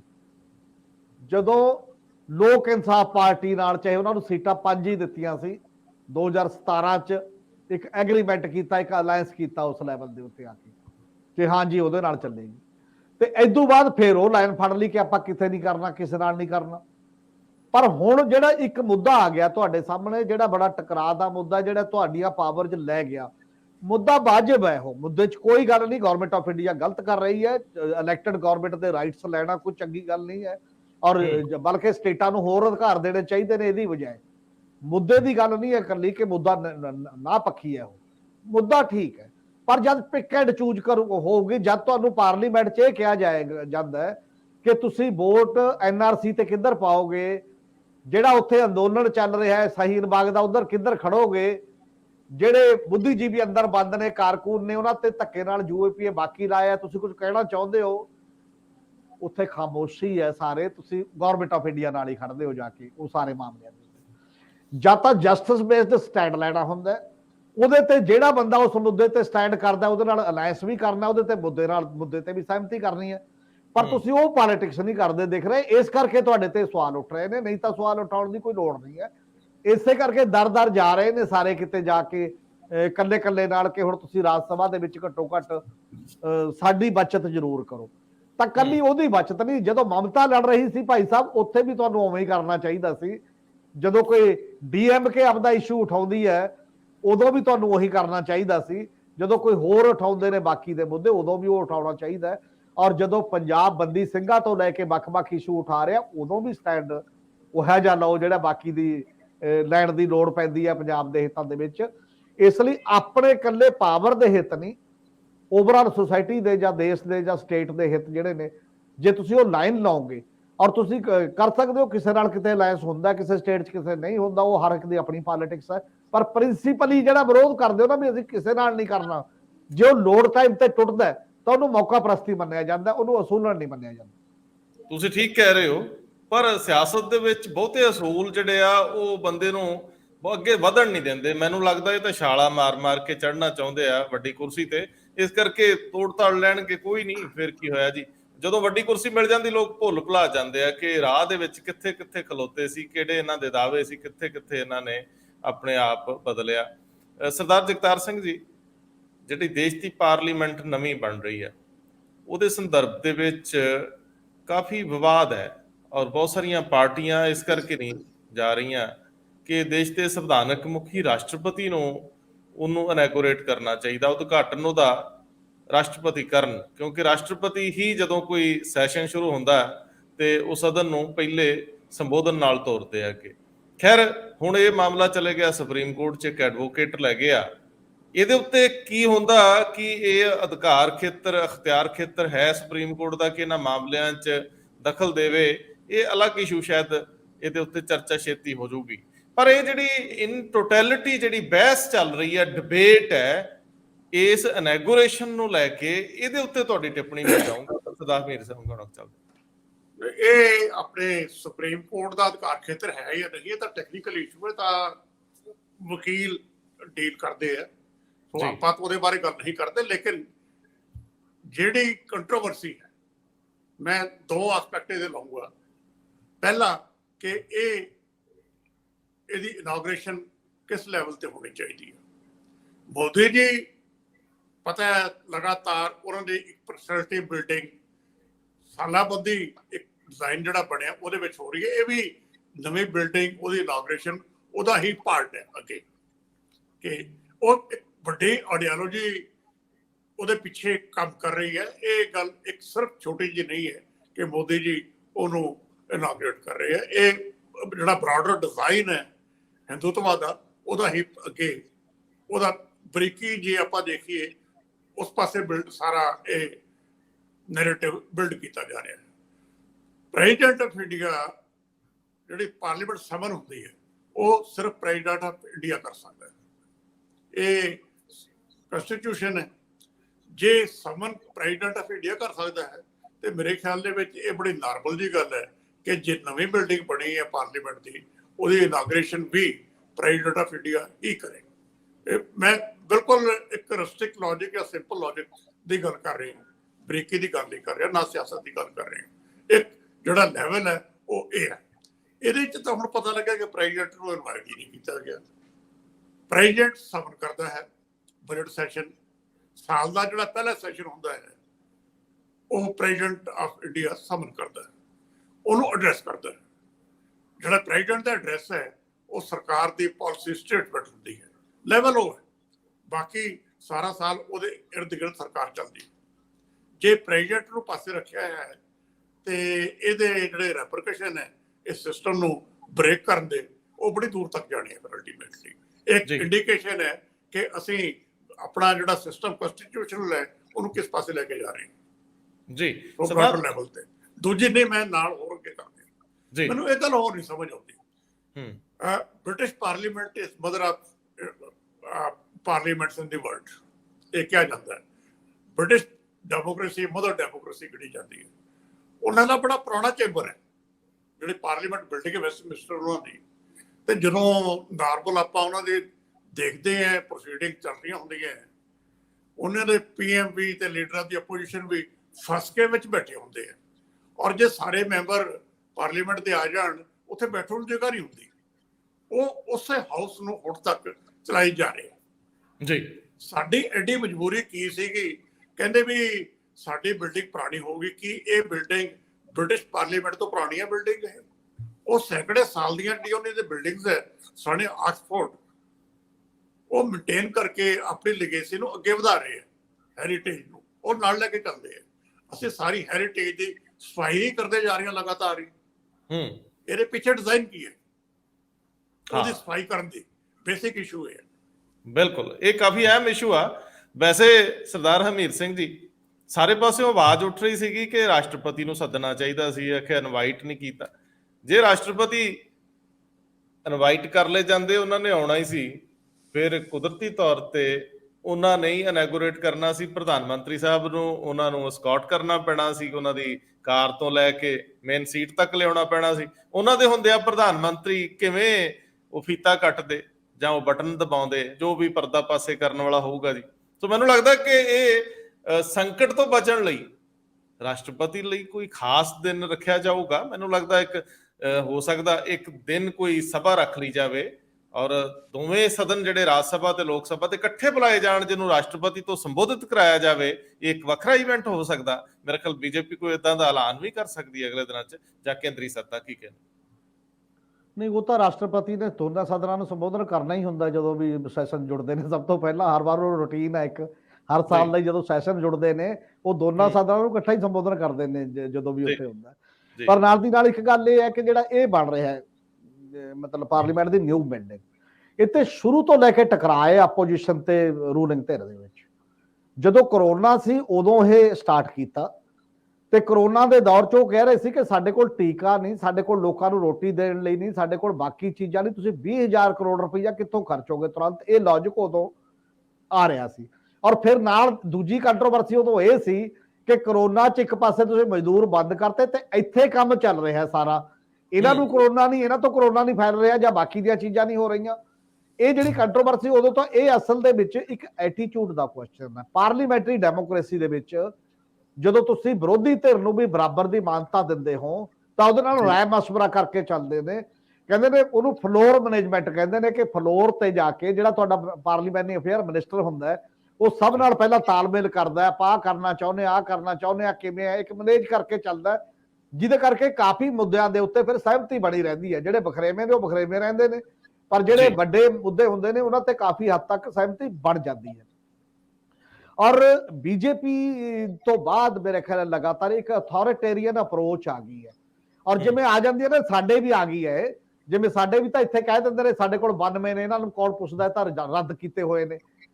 ਭਾਈ ਇੱਕ ਵੀ ਜੇ ਚੁਣ ਕੇ ਆਇਆ ਨਾ ਤਾਂ ਇੱਕ ਦੀ ਵੀ ਵੈਲਿਊ ਹੁੰਦੀ ਹੈ। ਇੱਕ ਹਲਕੇ ਨੇ ਉਹਨੂੰ ਭੇਜਿਆ ਤੇ ਉਹਦੀ ਵੀ ਤਾਂ ਸੁਣੋ। ਜੇ ਉਹਦੇ ਨਾਲ 10 ਨਹੀਂ ਆਏ ਤਾਂ ਤੁਸੀਂ ਲੋਕਾਂ ਨੂੰ ਰੱਦ ਕਰ ਦੋਗੇ, ਇਹ ਡੈਮੋਕ੍ਰੈਟਿਕ ਐਟੀਟਿਊਡ ਰਹੇਗਾ। ਇਹੀ ਗੱਲ ਉੱਥੇ ਹੋ ਰਹੀ ਹੈ। ਲਗਭਗ 28-30 ਸਾਲ ਕੋਲੀਸ਼ਨ ਸਰਕਾਰਾਂ ਦਾ ਦੌਰ ਚੱਲਿਆ ਜਿੱਥੇ ਇੱਕ ਦੂਜੇ ਦੀ ਸੁਣ ਹੀ ਗਈ, ਤੇ ਉਦੋਂ ਬਾਅਦ ਹੁਣ ਸਿੰਗਲ ਪਾਰਟੀ ਰੂਲ ਹੋ ਗਿਆ ਕਿਉਂਕਿ ਉਹਦੀ ਮੈਜੋਰਿਟੀ ਇੰਨੀ ਜ਼ਿਆਦਾ ਹੋ ਗਈ ਕਿ ਮੈਜੋਰਿਟੀ ਦੇ ਰਾਹੀਂ ਤੁਸੀਂ ਸਭ ਕੁਝ ਬਲਡੋਜ਼ ਕਰ ਦੋਗੇ। ਇਹ ਮਾਈਂਡਸੈਟ ਹੈ, ਇਹ ਮਾਈਂਡਸੈਟ ਅਨਡੈਮੋਕ੍ਰੈਟਿਕ ਹੈ, ਗੈਰ ਜਮਹੂਰੀ ਹੈ। ਇਹ ਅਪਰੋਚ ਦਾ ਕੁਐਸਚਨ ਹੈ, ਜਿਹੜੀ ਅਪਰੋਚ ਲਗਾਤਾਰ ਚੱਲ ਰਹੀ ਹੈ। ਇਸੇ ਕਰਕੇ ਦਿੱਲੀ ਦੀਆਂ ਸੜਕਾਂ ਦੇ ਨਾਮ ਤਬਦੀਲ ਕਰਦੇ ਨੇ, ਇਸੇ ਕਰਕੇ ਵੱਖ-ਵੱਖ ਸ਼ਹਿਰਾਂ ਦੇ ਨਾਮ ਤਬਦੀਲ ਕਰਦੇ ਨੇ। ਉਹ ਕਰਨ ਦਾ ਮਤਲਬ ਹੈ ਕਿ ਜਿਹੜੀ ਇੱਕ ਹਿਸਟਰੀ ਦਾ ਗੈਪ ਹੈ ਉਹਨੂੰ ਆਪਾਂ ਕੱਢ ਦਿੰਦੇ ਹਾਂ ਵਿੱਚੋਂ, ਫਿਰ ਇੱਕ ਲੜੀ ਜੋੜ ਲਿਓ ਜਿਹੜੀ ਕੇਵਲ ਇੱਕ ਖਾਸ ਅਪਰੋਚ ਦੇ ਨਾਲ, ਖਾਸ ਵਿਚਾਰਧਾਰਾ ਨਾਲ ਜੁੜਦੀ ਹੈ। ਬਾਕੀ ਦੀ ਕੰਟਰੀਬਿਊਸ਼ਨ ਬੰਦ ਕਰ ਦਿੰਦੇ ਆਪਾਂ। ਜਿਹੜੀ ਵੀ ਹੈ ਹਿਸਟਰੀ ਹੈ ਪਰਦੇ ਪਾਪਾ ਬਾਰ-ਬਾਰ ਨਹੀਂ ਚੱਲਦੀ, ਉਹ ਸਿਲੇਬਸ ਬਦਲਣ ਤੋਂ ਸਵਾਲ ਹੈ। ਬਾਕੀ ਹੈ ਇਹ ਜਿਹੜੀ ਬਿਲਡਿੰਗ ਬਣ ਰਹੀ ਹੈ ਇਹਦੀ ਇਮੀਡੀਏਟ ਕੋਈ ਲੋੜ ਨਹੀਂ ਸੀ, ਕੇਵਲ ਇਸ ਉਸੇ ਅਪਰੋਚ ਚੋਂ ਹੈ ਕਿ ਸਾਨੂੰ ਆਪਣੀ ਆਜ਼ਾਦੀ ਤੋਂ ਬਾਅਦ ਦੀ ਮਾਨਸਿਕਤਾ, ਅਸੀਂ ਅਜੇ ਗੁਲਾਮ ਮਾਨਸਿਕਤਾ ਤੋਂ ਫਿਰਦੇ ਹਾਂ। ਪਹਿਲਾਂ ਜੇ ਕਦੇ ਗੁਲਾਮ ਰਿਹਾ ਉਹ ਪੜ ਲਾਂਗੇ, ਹੁਣ ਆਜ਼ਾਦ ਆ ਗਏ, ਹੁਣ ਆਜ਼ਾਦ ਵਾਲਾ ਕਰ ਲਾਂਗੇ, ਤੇ ਬਿਲਡਿੰਗਾਂ ਥੋੜੀ ਢਾਹ ਦਿੰਦੇ ਨੇ। ਸਾਰੇ ਕੰਟਰੀ ਨੂੰ ਕਹੋ ਤੁਸੀਂ ਗੁਲਾਮ ਰਹੇ ਹੋ, ਸਾਰੇ ਘਰ ਢਾਹ ਦਿਓ ਆਪਦੇ, ਉਦੋਂ ਬਾਅਦ ਨਵੇਂ ਬਣਾਓਗੇ, ਬਾਕੀ ਦੀਆਂ ਚੀਜ਼ਾਂ ਕਰ ਦੋਗੇ, ਸਭ ਕੁਝ ਹੋ ਜਾਊਗਾ। ਐਵੇਂ ਦੇਸ਼ ਨਹੀਂ ਚੱਲਦੇ, ਨਾ ਐਵੇਂ ਹਿਸਟਰੀ ਚੱਲਦੀ ਹੁੰਦੀ ਹੈ। ਇਸ ਕਰਕੇ ਇੱਕ ਤਾਂ ਇਹ ਸਵਾਲ ਹੈ ਕਿ ਤੁਸੀਂ ਇੱਕ ਦੂਜੇ ਨਾਲ ਬਹਿੰਦੇ ਵੀ ਕਿਉਂ ਨਹੀਂ ਹੈ ਇਹਨਾਂ ਚੀਜ਼ਾਂ ਤੇ। ਤੁਸੀਂ ਕਹਿ ਰਹੇ ਹੋ ਆਪਾਂ ਚਾਹੁੰਦੇ, ਹੁਣ 28 ਮਈ ਆ ਗਈ ਹੈ ਜਦੋਂ ਇਨੈਕਸ਼ਨ ਹੋਣਾ ਹੈ। ਤੁਹਾਡੀਆਂ ਮੇਜਰ ਪਾਰਟੀਆਂ ਜਿਹੜੀਆਂ ਵੱਡੀਆਂ ਨੇ 19 ਪਾਰਟੀਆਂ ਨੇ, ਇੱਕ 20 ਨਾਲ ਨਹੀਂ ਹੈ ਪਰ ਉਹ ਵੀ ਬਾਈਕਾਟ ਵਾਲੀ, ਉਹ ਇਕੱਲੀ ਤੌਰ ਤੇ ਬਾਈਕਾਟ ਵਾਲੀ ਹੈ BRS। ਉਹ ਕੀ ਦੁਨੀਆ ਕੀ ਦੇਖੇਗੀ ਤੁਹਾਡੀ ਡੈਮੋਕ੍ਰੇਸੀ ਦਾ ਜਲੂਸ? ਮਤਲਬ ਕੀ ਕਹੂਗੀ ਕਿ ਇੰਨੇ ਬੰਦੇ ਬਾਈਕਾਟ ਨੇ, ਠੀਕ ਹੈ ਤੁਸੀਂ ਕਰ ਦੋਗੇ, ਮੈਜੋਰਟੀ ਹੈਗੀ ਤੇ ਕਰਕੇ ਚਲੇ ਜਾਓਗੇ। ਇਹਦੇ ਚ ਜਿਹੜਾ ਇੱਕ ਅਮਰ ਹੋਣ ਦੀ ਇੱਕ ਬਿਮਾਰੀ ਹੈ ਨਾ ਸਾਡੇ ਪੋਲਿਟਿਕਸ ਦੇ ਵਿੱਚ, ਸਾਰੇ ਵਿੱਚ ਮੈਂ ਜ਼ਿੰਦਗੀ ਚ ਅਮਰ ਹੋ ਕੇ ਇੱਥੋਂ ਨਿਕਲਣਾ। ਭਾਈ ਸਾਹਿਬ ਨੇ ਬਿਲਡਿੰਗਾਂ ਨਹੀਂ ਬਣਾਈਆਂ, ਜਿਹੜੇ ਅਮਰ ਹੋਏ ਬੰਦੇ ਨੇ ਨਾ ਉਹਨਾਂ ਨੇ ਬਿਲਡਿੰਗਾਂ ਨਹੀਂ ਬਣਾਈਆਂ, ਬਿਲਡਿੰਗਾਂ ਨਾਲ ਅਮਰ ਨਹੀਂ ਹੋਏ। ਉਹ ਆਪਣੇ ਕਿਰਦਾਰਾਂ ਨਾਲ ਤੇ ਆਪਣੇ ਕੰਮਾਂ ਨਾਲ ਤੇ ਆਪਣੇ ਹਿਸਟੋਰੀਕਲ ਭੂਮਿਕਾਵਾਂ ਨਾਲ ਅਮਰ ਨੇ ਲੋਕਾਂ ਦੇ ਹਿਰਦਿਆਂ ਦੇ ਵਿੱਚ, ਨੀਂਹ ਪੱਥਰਾਂ 'ਚ ਨਹੀਂ ਹੈ। ਤੇ ਇਸ ਕਰਕੇ ਇਹ ਗੱਲ ਨੂੰ ਵੀ ਸੋਚਣਾ ਚਾਹੀਦਾ। ਕੱਲੀ ਅਮਰਪੁਰੇ ਦੀ ਜਿਹੜੀ ਸਵਾਲ ਹੈ, ਕੱਲਾ ਐਵੇਂ ਹੀ ਕੁਝ ਵੀ ਕਰਕੇ ਉਹ ਨਹੀਂ ਚੱਲਣਾ, ਉਹ ਐਟੀਟਿਊਡ ਵੀ ਬਦਲਣਾ ਪਏਗਾ। ਸਾਡੇ ਸਾਰਿਆਂ ਨੂੰ ਹੈ, ਸਾਰੇ ਇਨਸਾਨਾਂ 'ਚ ਕਮਜ਼ੋਰੀ ਹੁੰਦੀ ਹੈ ਕਿ ਕਿਸੇ ਨਾ ਕਿਸੇ ਤਰੀਕੇ ਮੇਰਾ ਨਾਂ ਰਹੇ। ਲੋਕ ਪਹਾੜੀ ਖੇਤਰਾਂ 'ਚ ਜਾਂਦੇ ਨੇ, ਦੂਰ ਦੂਰ ਪੱਥਰਾਂ ਤੇ ਆਪਦਾ ਨਾਮ ਲੈ ਕੇ ਆਉਂਦੇ ਨੇ, ਕੋਈ ਜਾਣਦਾ ਥੋੜੀ ਉੱਥੇ ਉਹਨੂੰ ਵੀ ਕੌਣ ਹੈ, ਕੌਣ ਨਹੀਂ ਹੈ। ਇਹ ਸਾਡੇ ਪੋਲੀਟੀਸ਼ੀਅਨ 'ਚ ਲਗਾਤਾਰ ਹੁੰਦਾ ਜਾ ਰਿਹਾ। ਮੈਨੂੰ ਲੱਗਦਾ ਦੇਸ਼ ਦੀ ਦੁਨੀਆ ਪੱਧਰ ਤੇ ਬਦਨਾਮੀ ਹੁੰਦੀ ਹੈ ਇਹਦੇ ਨਾਲ। ਔਰ ਇਦੋਂ ਪਹਿਲਾਂ ਸਾਡੇ ਦੇਸ਼ ਦੇ ਵਿੱਚ ਜਿਹੜੀ ਫੋਰਨ ਪਾਲਿਸੀ ਤੋਂ ਲੈ ਕੇ ਡਿਫੈਂਸ ਪਾਲਿਸੀ, ਬਹੁਤੇ ਤੇ ਲਗਾਤਾਰ ਇੱਕ ਕੰਸੈਂਸਸ ਰਿਹਾ, ਕੋਈ ਇੱਕ ਦੂਜੇ ਦੇ ਖਿਲਾਫ ਨਹੀਂ ਸੀ ਬੋਲਦਾ, ਇੱਕ ਦੂਜੇ ਦੀ ਸੁਣੀ ਜਾਂਦੀ ਸੀ। ਬਲਕਿ UNO 'ਚ ਅਟਲ ਬਿਹਾਰੀ ਵਾਜਪਾਈ ਨੂੰ ਭੇਜਿਆ, ਮਤਲਬ ਉਦੋਂ ਕੇਸ ਪੇਸ਼ ਕਰਨ ਦੇ ਵਾਸਤੇ ਆਪੋਜੀਸ਼ਨ ਦੇ ਤੌਰ ਤੇ, ਵੀ ਤੂੰ ਜਾ ਉੱਥੇ ਸਾਡਾ ਕੇਸ ਤੂੰ ਪੇਸ਼ ਕਰੇਗਾ। ਔਰ ਇਹ ਬਹੁਤ ਬੜਾ ਇੱਕ ਕੁਐਸਚਨ ਹੁੰਦਾ, ਸਗੋਂ ਕੋਈ ਆਪੋਜੀਸ਼ਨ ਦਾ ਲੀਡਰ ਜਾ ਕੇ ਤੁਹਾਡੀ ਗੱਲ ਕਰਦਾ, ਅਗਲਾ ਕਹਿੰਦਾ ਯਾਰ ਕੰਟਰੀ ਦੇ ਆਪਣੇ ਮਸਲੇ ਅਲੱਗ ਨੇ ਪਰ ਓਵਰਆਲ ਵੱਡੇ ਮਾਮਲਿਆਂ 'ਚ ਇਹਨਾਂ ਦੀ ਸਹਿਮਤੀ ਹੈ। ਇਹਦੇ ਤੋਂ ਇੱਕ ਅਲੱਗ ਲੀਕ ਖਿੱਚੀ ਜਾ ਰਹੀ ਹੈ ਜਿਹੜੀ ਕਿ ਮੈਨੂੰ ਲੱਗਦਾ ਖਤਰਨਾਕ ਹੈ ਆਉਣ ਵਾਲੇ ਸਮੇਂ 'ਚ ਡੈਮੋਕ੍ਰੈਟਿਕ ਵੈਲਿਊ ਸਿਸਟਮ ਲਈ। ਹਾਂ, ਇਹ ਠੀਕ ਗੱਲ ਹੈ ਕਿ ਸੱਤਾਧਾਰੀਆਂ ਨੂੰ ਇਹ ਜਮੂਦ ਤੋੜਨਾ ਚਾਹੀਦਾ ਸੀ। ਇਹ ਪਹਿਲ ਕਰਕੇ ਵਿਰੋਧੀ ਪਾਰਟੀਆਂ ਦੇ ਬਾਈਕਾਟ ਨੂੰ ਬਦਲਵਾਉਣਾ ਚਾਹੀਦਾ ਸੀਗਾ। ਉਹਨਾਂ ਨਾਲ ਬਹਿ ਕੇ, ਜਿਵੇਂ ਆਮ ਤੌਰ ਤੇ ਕੋਈ ਸੈਸ਼ਨ ਸ਼ੁਰੂ ਹੋਣਾ ਹੁੰਦਾ ਉਸ ਤੋਂ ਪਹਿਲਾਂ ਇੱਕ ਆਲ ਪਾਰਟੀ ਮੀਟਿੰਗ ਵੀ ਸੱਦੀ ਜਾਂਦੀ ਹੈ ਔਰ ਉਹਦੇ ਵਿੱਚ ਸਾਰਿਆਂ ਦੀ ਸਹਿਮਤੀ ਲੈਣ ਲਈ, ਜਿੱਥੇ ਕਿਤੇ ਬਹੁਤ ਜ਼ਿਆਦਾ ਵਿਵਾਦ ਖੜਾ ਹੋ ਜਾਏ, ਜਿੱਥੇ ਬਹੁਤ ਮਾਮਲਾ ਅੜ ਜਾਏ, ਨਾ ਚੱਲ ਰਹੀ ਹੋਵੇ ਕੋਈ ਸਭਾ, ਤੇ ਉਹਦੇ ਵਿੱਚ ਵੀ ਕਈ ਵਾਰੀ ਸਾਰੇ ਬੈਠ ਕੇ ਫੈਸਲੇ ਕਰਦੇ, ਕਿਸੇ ਵੇਲੇ ਸਪੀਕਰ, ਔਰ ਕਈ ਵਾਰੀ ਤਾਂ ਪ੍ਰਧਾਨ ਮੰਤਰੀ ਆਪ ਵੀ ਸਾਰੀਆਂ ਪਾਰਟੀਆਂ ਨੂੰ ਮਿਲ ਰਹੇ ਹੁੰਦੇ ਆ, ਦੇਖਿਆ ਹੀ ਆ ਉੱਥੇ। ਇੱਥੇ ਵੀ ਥੋੜਾ ਜਿਹਾ ਜੇ ਪਹਿਲ ਕਰਕੇ ਸਾਰਿਆਂ ਨੂੰ ਸੱਦ ਕੇ ਮਨਾ ਲੈਂਦੇ ਤੇ ਇਹਦੀ ਖੂਬਸੂਰਤੀ ਹੋਰ ਵੱਧ ਜਾਂਦੀ। ਸਰਦਾਰ ਜਗਤਾਰ ਸਿੰਘ ਜੀ, ਆਪਾਂ 2-2 ਮਿੰਟ 'ਚ ਇੱਕ ਆਖਰੀ ਮਾਮਲਾ ਲੈਣਾ, ਮੇਰੇ ਦਿਲ ਦੇ ਬਹੁਤ ਕਰੀਬ ਆ। ਮੈਨੂੰ ਲੱਗਦਾ ਕਿ ਇੱਕ ਤਾਂ ਤੁਸੀਂ ਚੁਣ ਕੇ ਆਉਂਦੇ ਹੋ ਸੱਤਾ ਚਲਾਉਣ ਲਈ ਸਰਕਾਰਾਂ ਦੇ ਰੂਪ 'ਚ, ਦੂਜੀ ਸਦਾ ਦੀ ਸਰਕਾਰ ਬਿਊਰੋਕ੍ਰੇਸੀ ਦੇ ਰੂਪ 'ਚ ਆਉਂਦੀ ਆ, ਸਿਵਲ ਸਰਵੈਂਟ। ਸਾਡੇ ਬਹੁਤ ਕਾਲ ਪੈ ਗਿਆ ਪਿਛਲੇ ਅਰਸੇ ਭਰ ਤੋਂ, ਪੰਜਾਬ ਦੇ ਬੱਚੇ UPSC ਵੱਲ ਮੂੰਹ ਨਹੀਂ ਕਰਦੇ, ਜਿਹੜੇ ਜਾਂਦੇ ਵੀ ਆ ਉਹ ਕਾਮਯਾਬ ਨਹੀਂ ਹੋ ਰਹੇ। ਜਹਾਜ਼ ਫੜ ਕੇ ਤੇ ਉੱਥੇ ਜਾ ਕੇ ਸਟੀਅਰਿੰਗ ਫੜ ਲੈਂਦੇ ਟਰੱਕ ਦਾ ਛੇਤੀ ਨਾਲ, ਇਧਰਲੇ ਬੰਨੇ ਜ਼ਿਲ੍ਹਾ ਚਲਾਉਣ ਲਈ ਜਾਂ ਕਿਸੇ ਮਹਿਕਮੇ ਦੇ ਪ੍ਰਿੰਸੀਪਲ ਸੈਕਟਰੀ ਵਜੋਂ ਰਿਟਾਇਰ ਹੋਣ ਦੀ ਕਿਸੇ ਦੀ ਤਮੰਨਾ ਨਹੀਂ ਰਹੀ।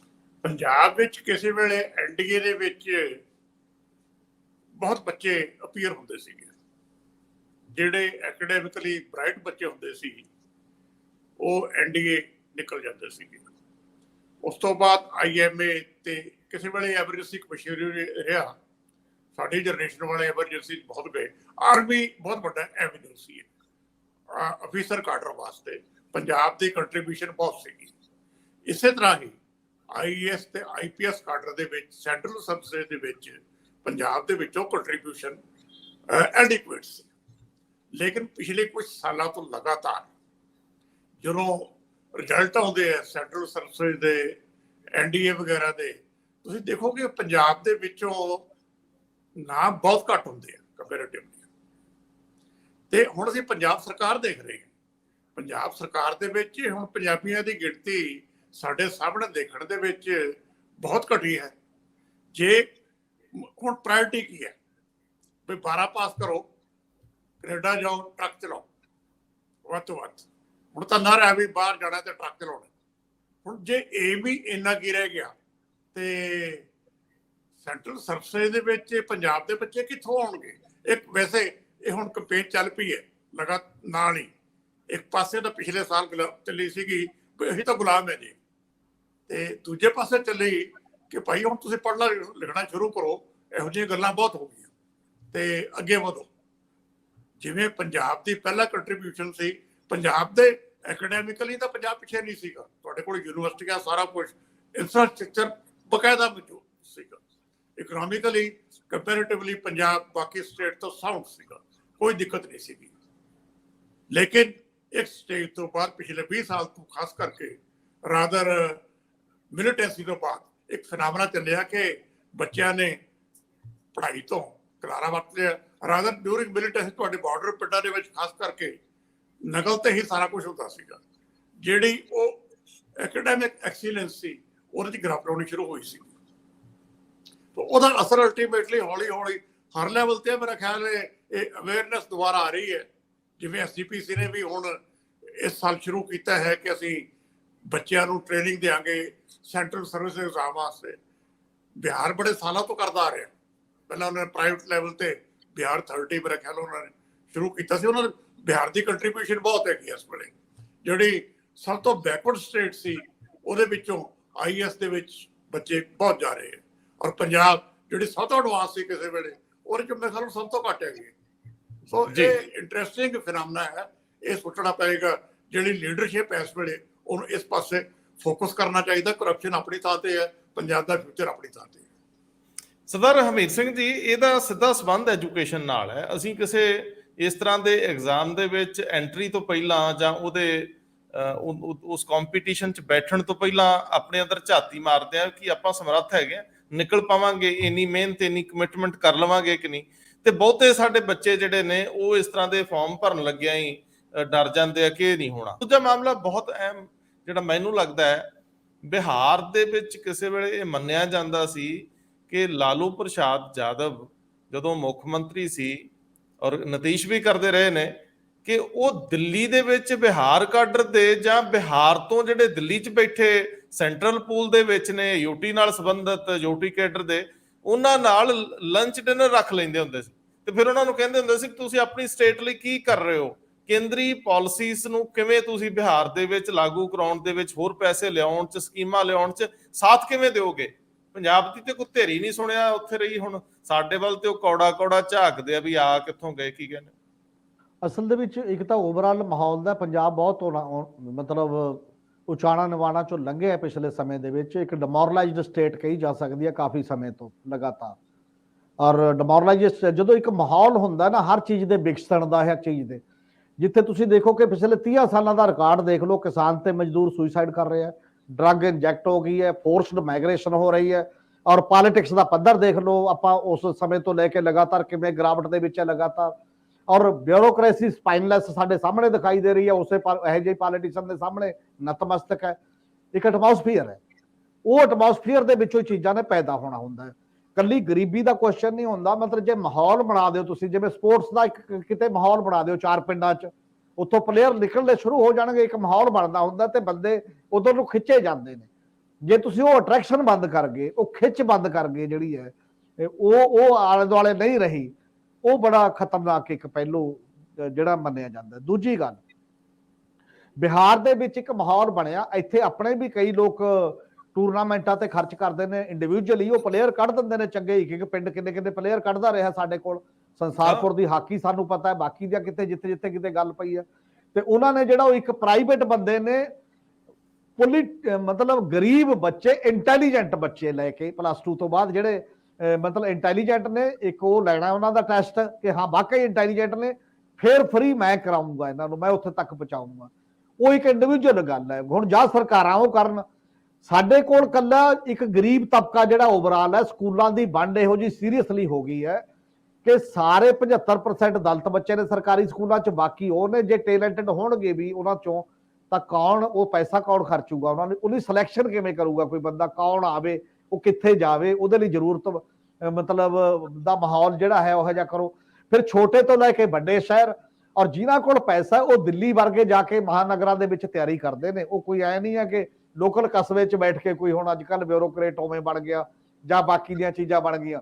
ਈਵਨ ਆ ਜਿਨ੍ਹਾਂ ਦੇ ਨੰਬਰ ਵੀ ਆਉਂਦੇ ਨੇ ਉਹਦੇ 'ਚ ਬਹੁਤੇ ਉਹ ਸਰਕਾਰੀ ਸਕੂਲ 'ਚ ਦਾਖਲ ਨੇ, ਪਰ ਉਹ ਕਿਸੇ ਅਕੈਡਮੀ 'ਚ ਪੜ੍ਹਦਾ ਹੁੰਦਾ ਹੋਰ ਬਾਹਰ ਜਾ ਕੇ ਐਕਚੁਅਲੀ ਬੱਚਾ, ਤਾਂ ਜਾ ਕੇ ਸਾਨੂੰ ਦਿਖਾਈ ਦਿੰਦਾ। ਇਹਨਾਂ ਚੀਜ਼ਾਂ ਨੂੰ ਵੀ ਦੇਖਣਾ ਪਏਗਾ। ਤੇ ਉਦੋਂ ਅਗਲੀ ਇੱਕ ਗੱਲ ਹੈ ਜਿਹੜੀ ਮੈਨੂੰ ਲੱਗਦਾ ਹੋਰ ਜ਼ਿਆਦਾ ਮਹੱਤਵਪੂਰਨ ਹੈ। 1984 ਤੋਂ ਬਾਅਦ ਜਿਹੜਾ ਅਲਾਟਮੈਂਟ, ਸਟੇਟ ਅਲਾਟਮੈਂਟ ਦਾ ਕ੍ਰਾਈਟੇਰੀਆ ਬਦਲੇ ਆ ਪੰਜਾਬ 'ਚ, ਨਾਨ ਪੰਜਾਬੀ ਆਫੀਸਰ ਉਦੋਂ ਬਾਅਦ ਦੀ ਇੰਜੈਕਸ਼ਨ ਹੈ 84 ਤੋਂ ਬਾਅਦ ਦੀ, ਔਰ ਉਹ ਕ੍ਰਾਈਟੇਰੀਆ ਚੇਂਜ ਕਰ ਦੋਗੇ ਜਦੋਂ ਤੁਸੀਂ ਓਵਰਆਲ, ਔਰ ਉਸ ਕ੍ਰਾਈਟੇਰੀਆ ਨਾਲ ਤੁਹਾਡੀ ਪੇਰੈਂਟ ਸਟੇਟ ਤੁਹਾਨੂੰ ਮਿਲਣੀ ਹੋਣੀ ਹੈ। ਜੇਕਰ ਉਹ ਵੀ, ਇਹ ਵੀ ਇੱਕ ਡਿਮੋਰਲਾਈਜੇਸ਼ਨ ਦਾ, ਬੰਦਾ ਕਹਿੰਦਾ ਮੈਂ ਬਣੂੰਗਾ ਆਪਣੀ ਸਟੇਟ 'ਚ ਟੌਰ ਆਪਣੇ ਢੰਗ ਨਾਲ ਕਰੂੰਗਾ, ਔਰ ਉਹਦੇ ਪਿੱਛੇ ਵੀ ਇੱਕ ਇਹ ਰੀਜਨ ਬੜਾ ਵੱਡਾ ਹੈ। ਜਿਵੇਂ ਤੁਸੀਂ ਦੇਖੋ ਕਿ JNU ਵਰਗੀ ਇਨਕਲੂਸਿਵ ਯੂਨੀਵਰਸਿਟੀ ਜਿਹੜੀ ਸਭ ਤੋਂ ਜ਼ਿਆਦਾ IAS ਪੈਦਾ ਕਰਦੀ ਰਹੀ, ਸਭ ਤੋਂ ਜ਼ਿਆਦਾ ਫੋਰਨ ਸਰਵਿਸ ਦੇ, ਸਭ ਤੋਂ ਜ਼ਿਆਦਾ ਆਲ ਇੰਡੀਆ ਦੇ, ਔਰ ਉਹਦੇ 'ਚ ਐਡਮਿਸ਼ਨ ਇੰਨਾ ਕ੍ਰਾਈਟੇਰੀਆ ਖੂਬਸੂਰਤ ਸੀ, ਹਰ ਵਰਗ ਹਰ ਖਿੱਤੇ 'ਚੋਂ ਗਰੀਬ ਤੋਂ ਗਰੀਬ ਹਰ ਆ ਜਾਂਦਾ ਸੀ। ਔਰ ਉਹ ਯੂਨੀਵਰਸਿਟੀ ਦਾ ਲੈਵਲ ਐਡਾ ਵੱਡਾ ਸੀ ਵੀ ਜਿਹੜਾ ਇੱਕ ਵਾਰ ਆ ਗਿਆ ਉਹ ਐਵਰੇਜ ਸਕਾਲਰ ਤੋਂ ਤਾਂ ਵੱਡਾ ਬਣ ਕੇ ਨਿਕਲੂਗਾ। ਘੱਟੋ ਘੱਟ ਨਾਰਮਲ ਮਤਲਬ ਫੇਲ ਆਦਮੀ ਨਹੀਂ ਜਾ ਸਕਦਾ ਉਦੋਂ ਬਾਅਦ।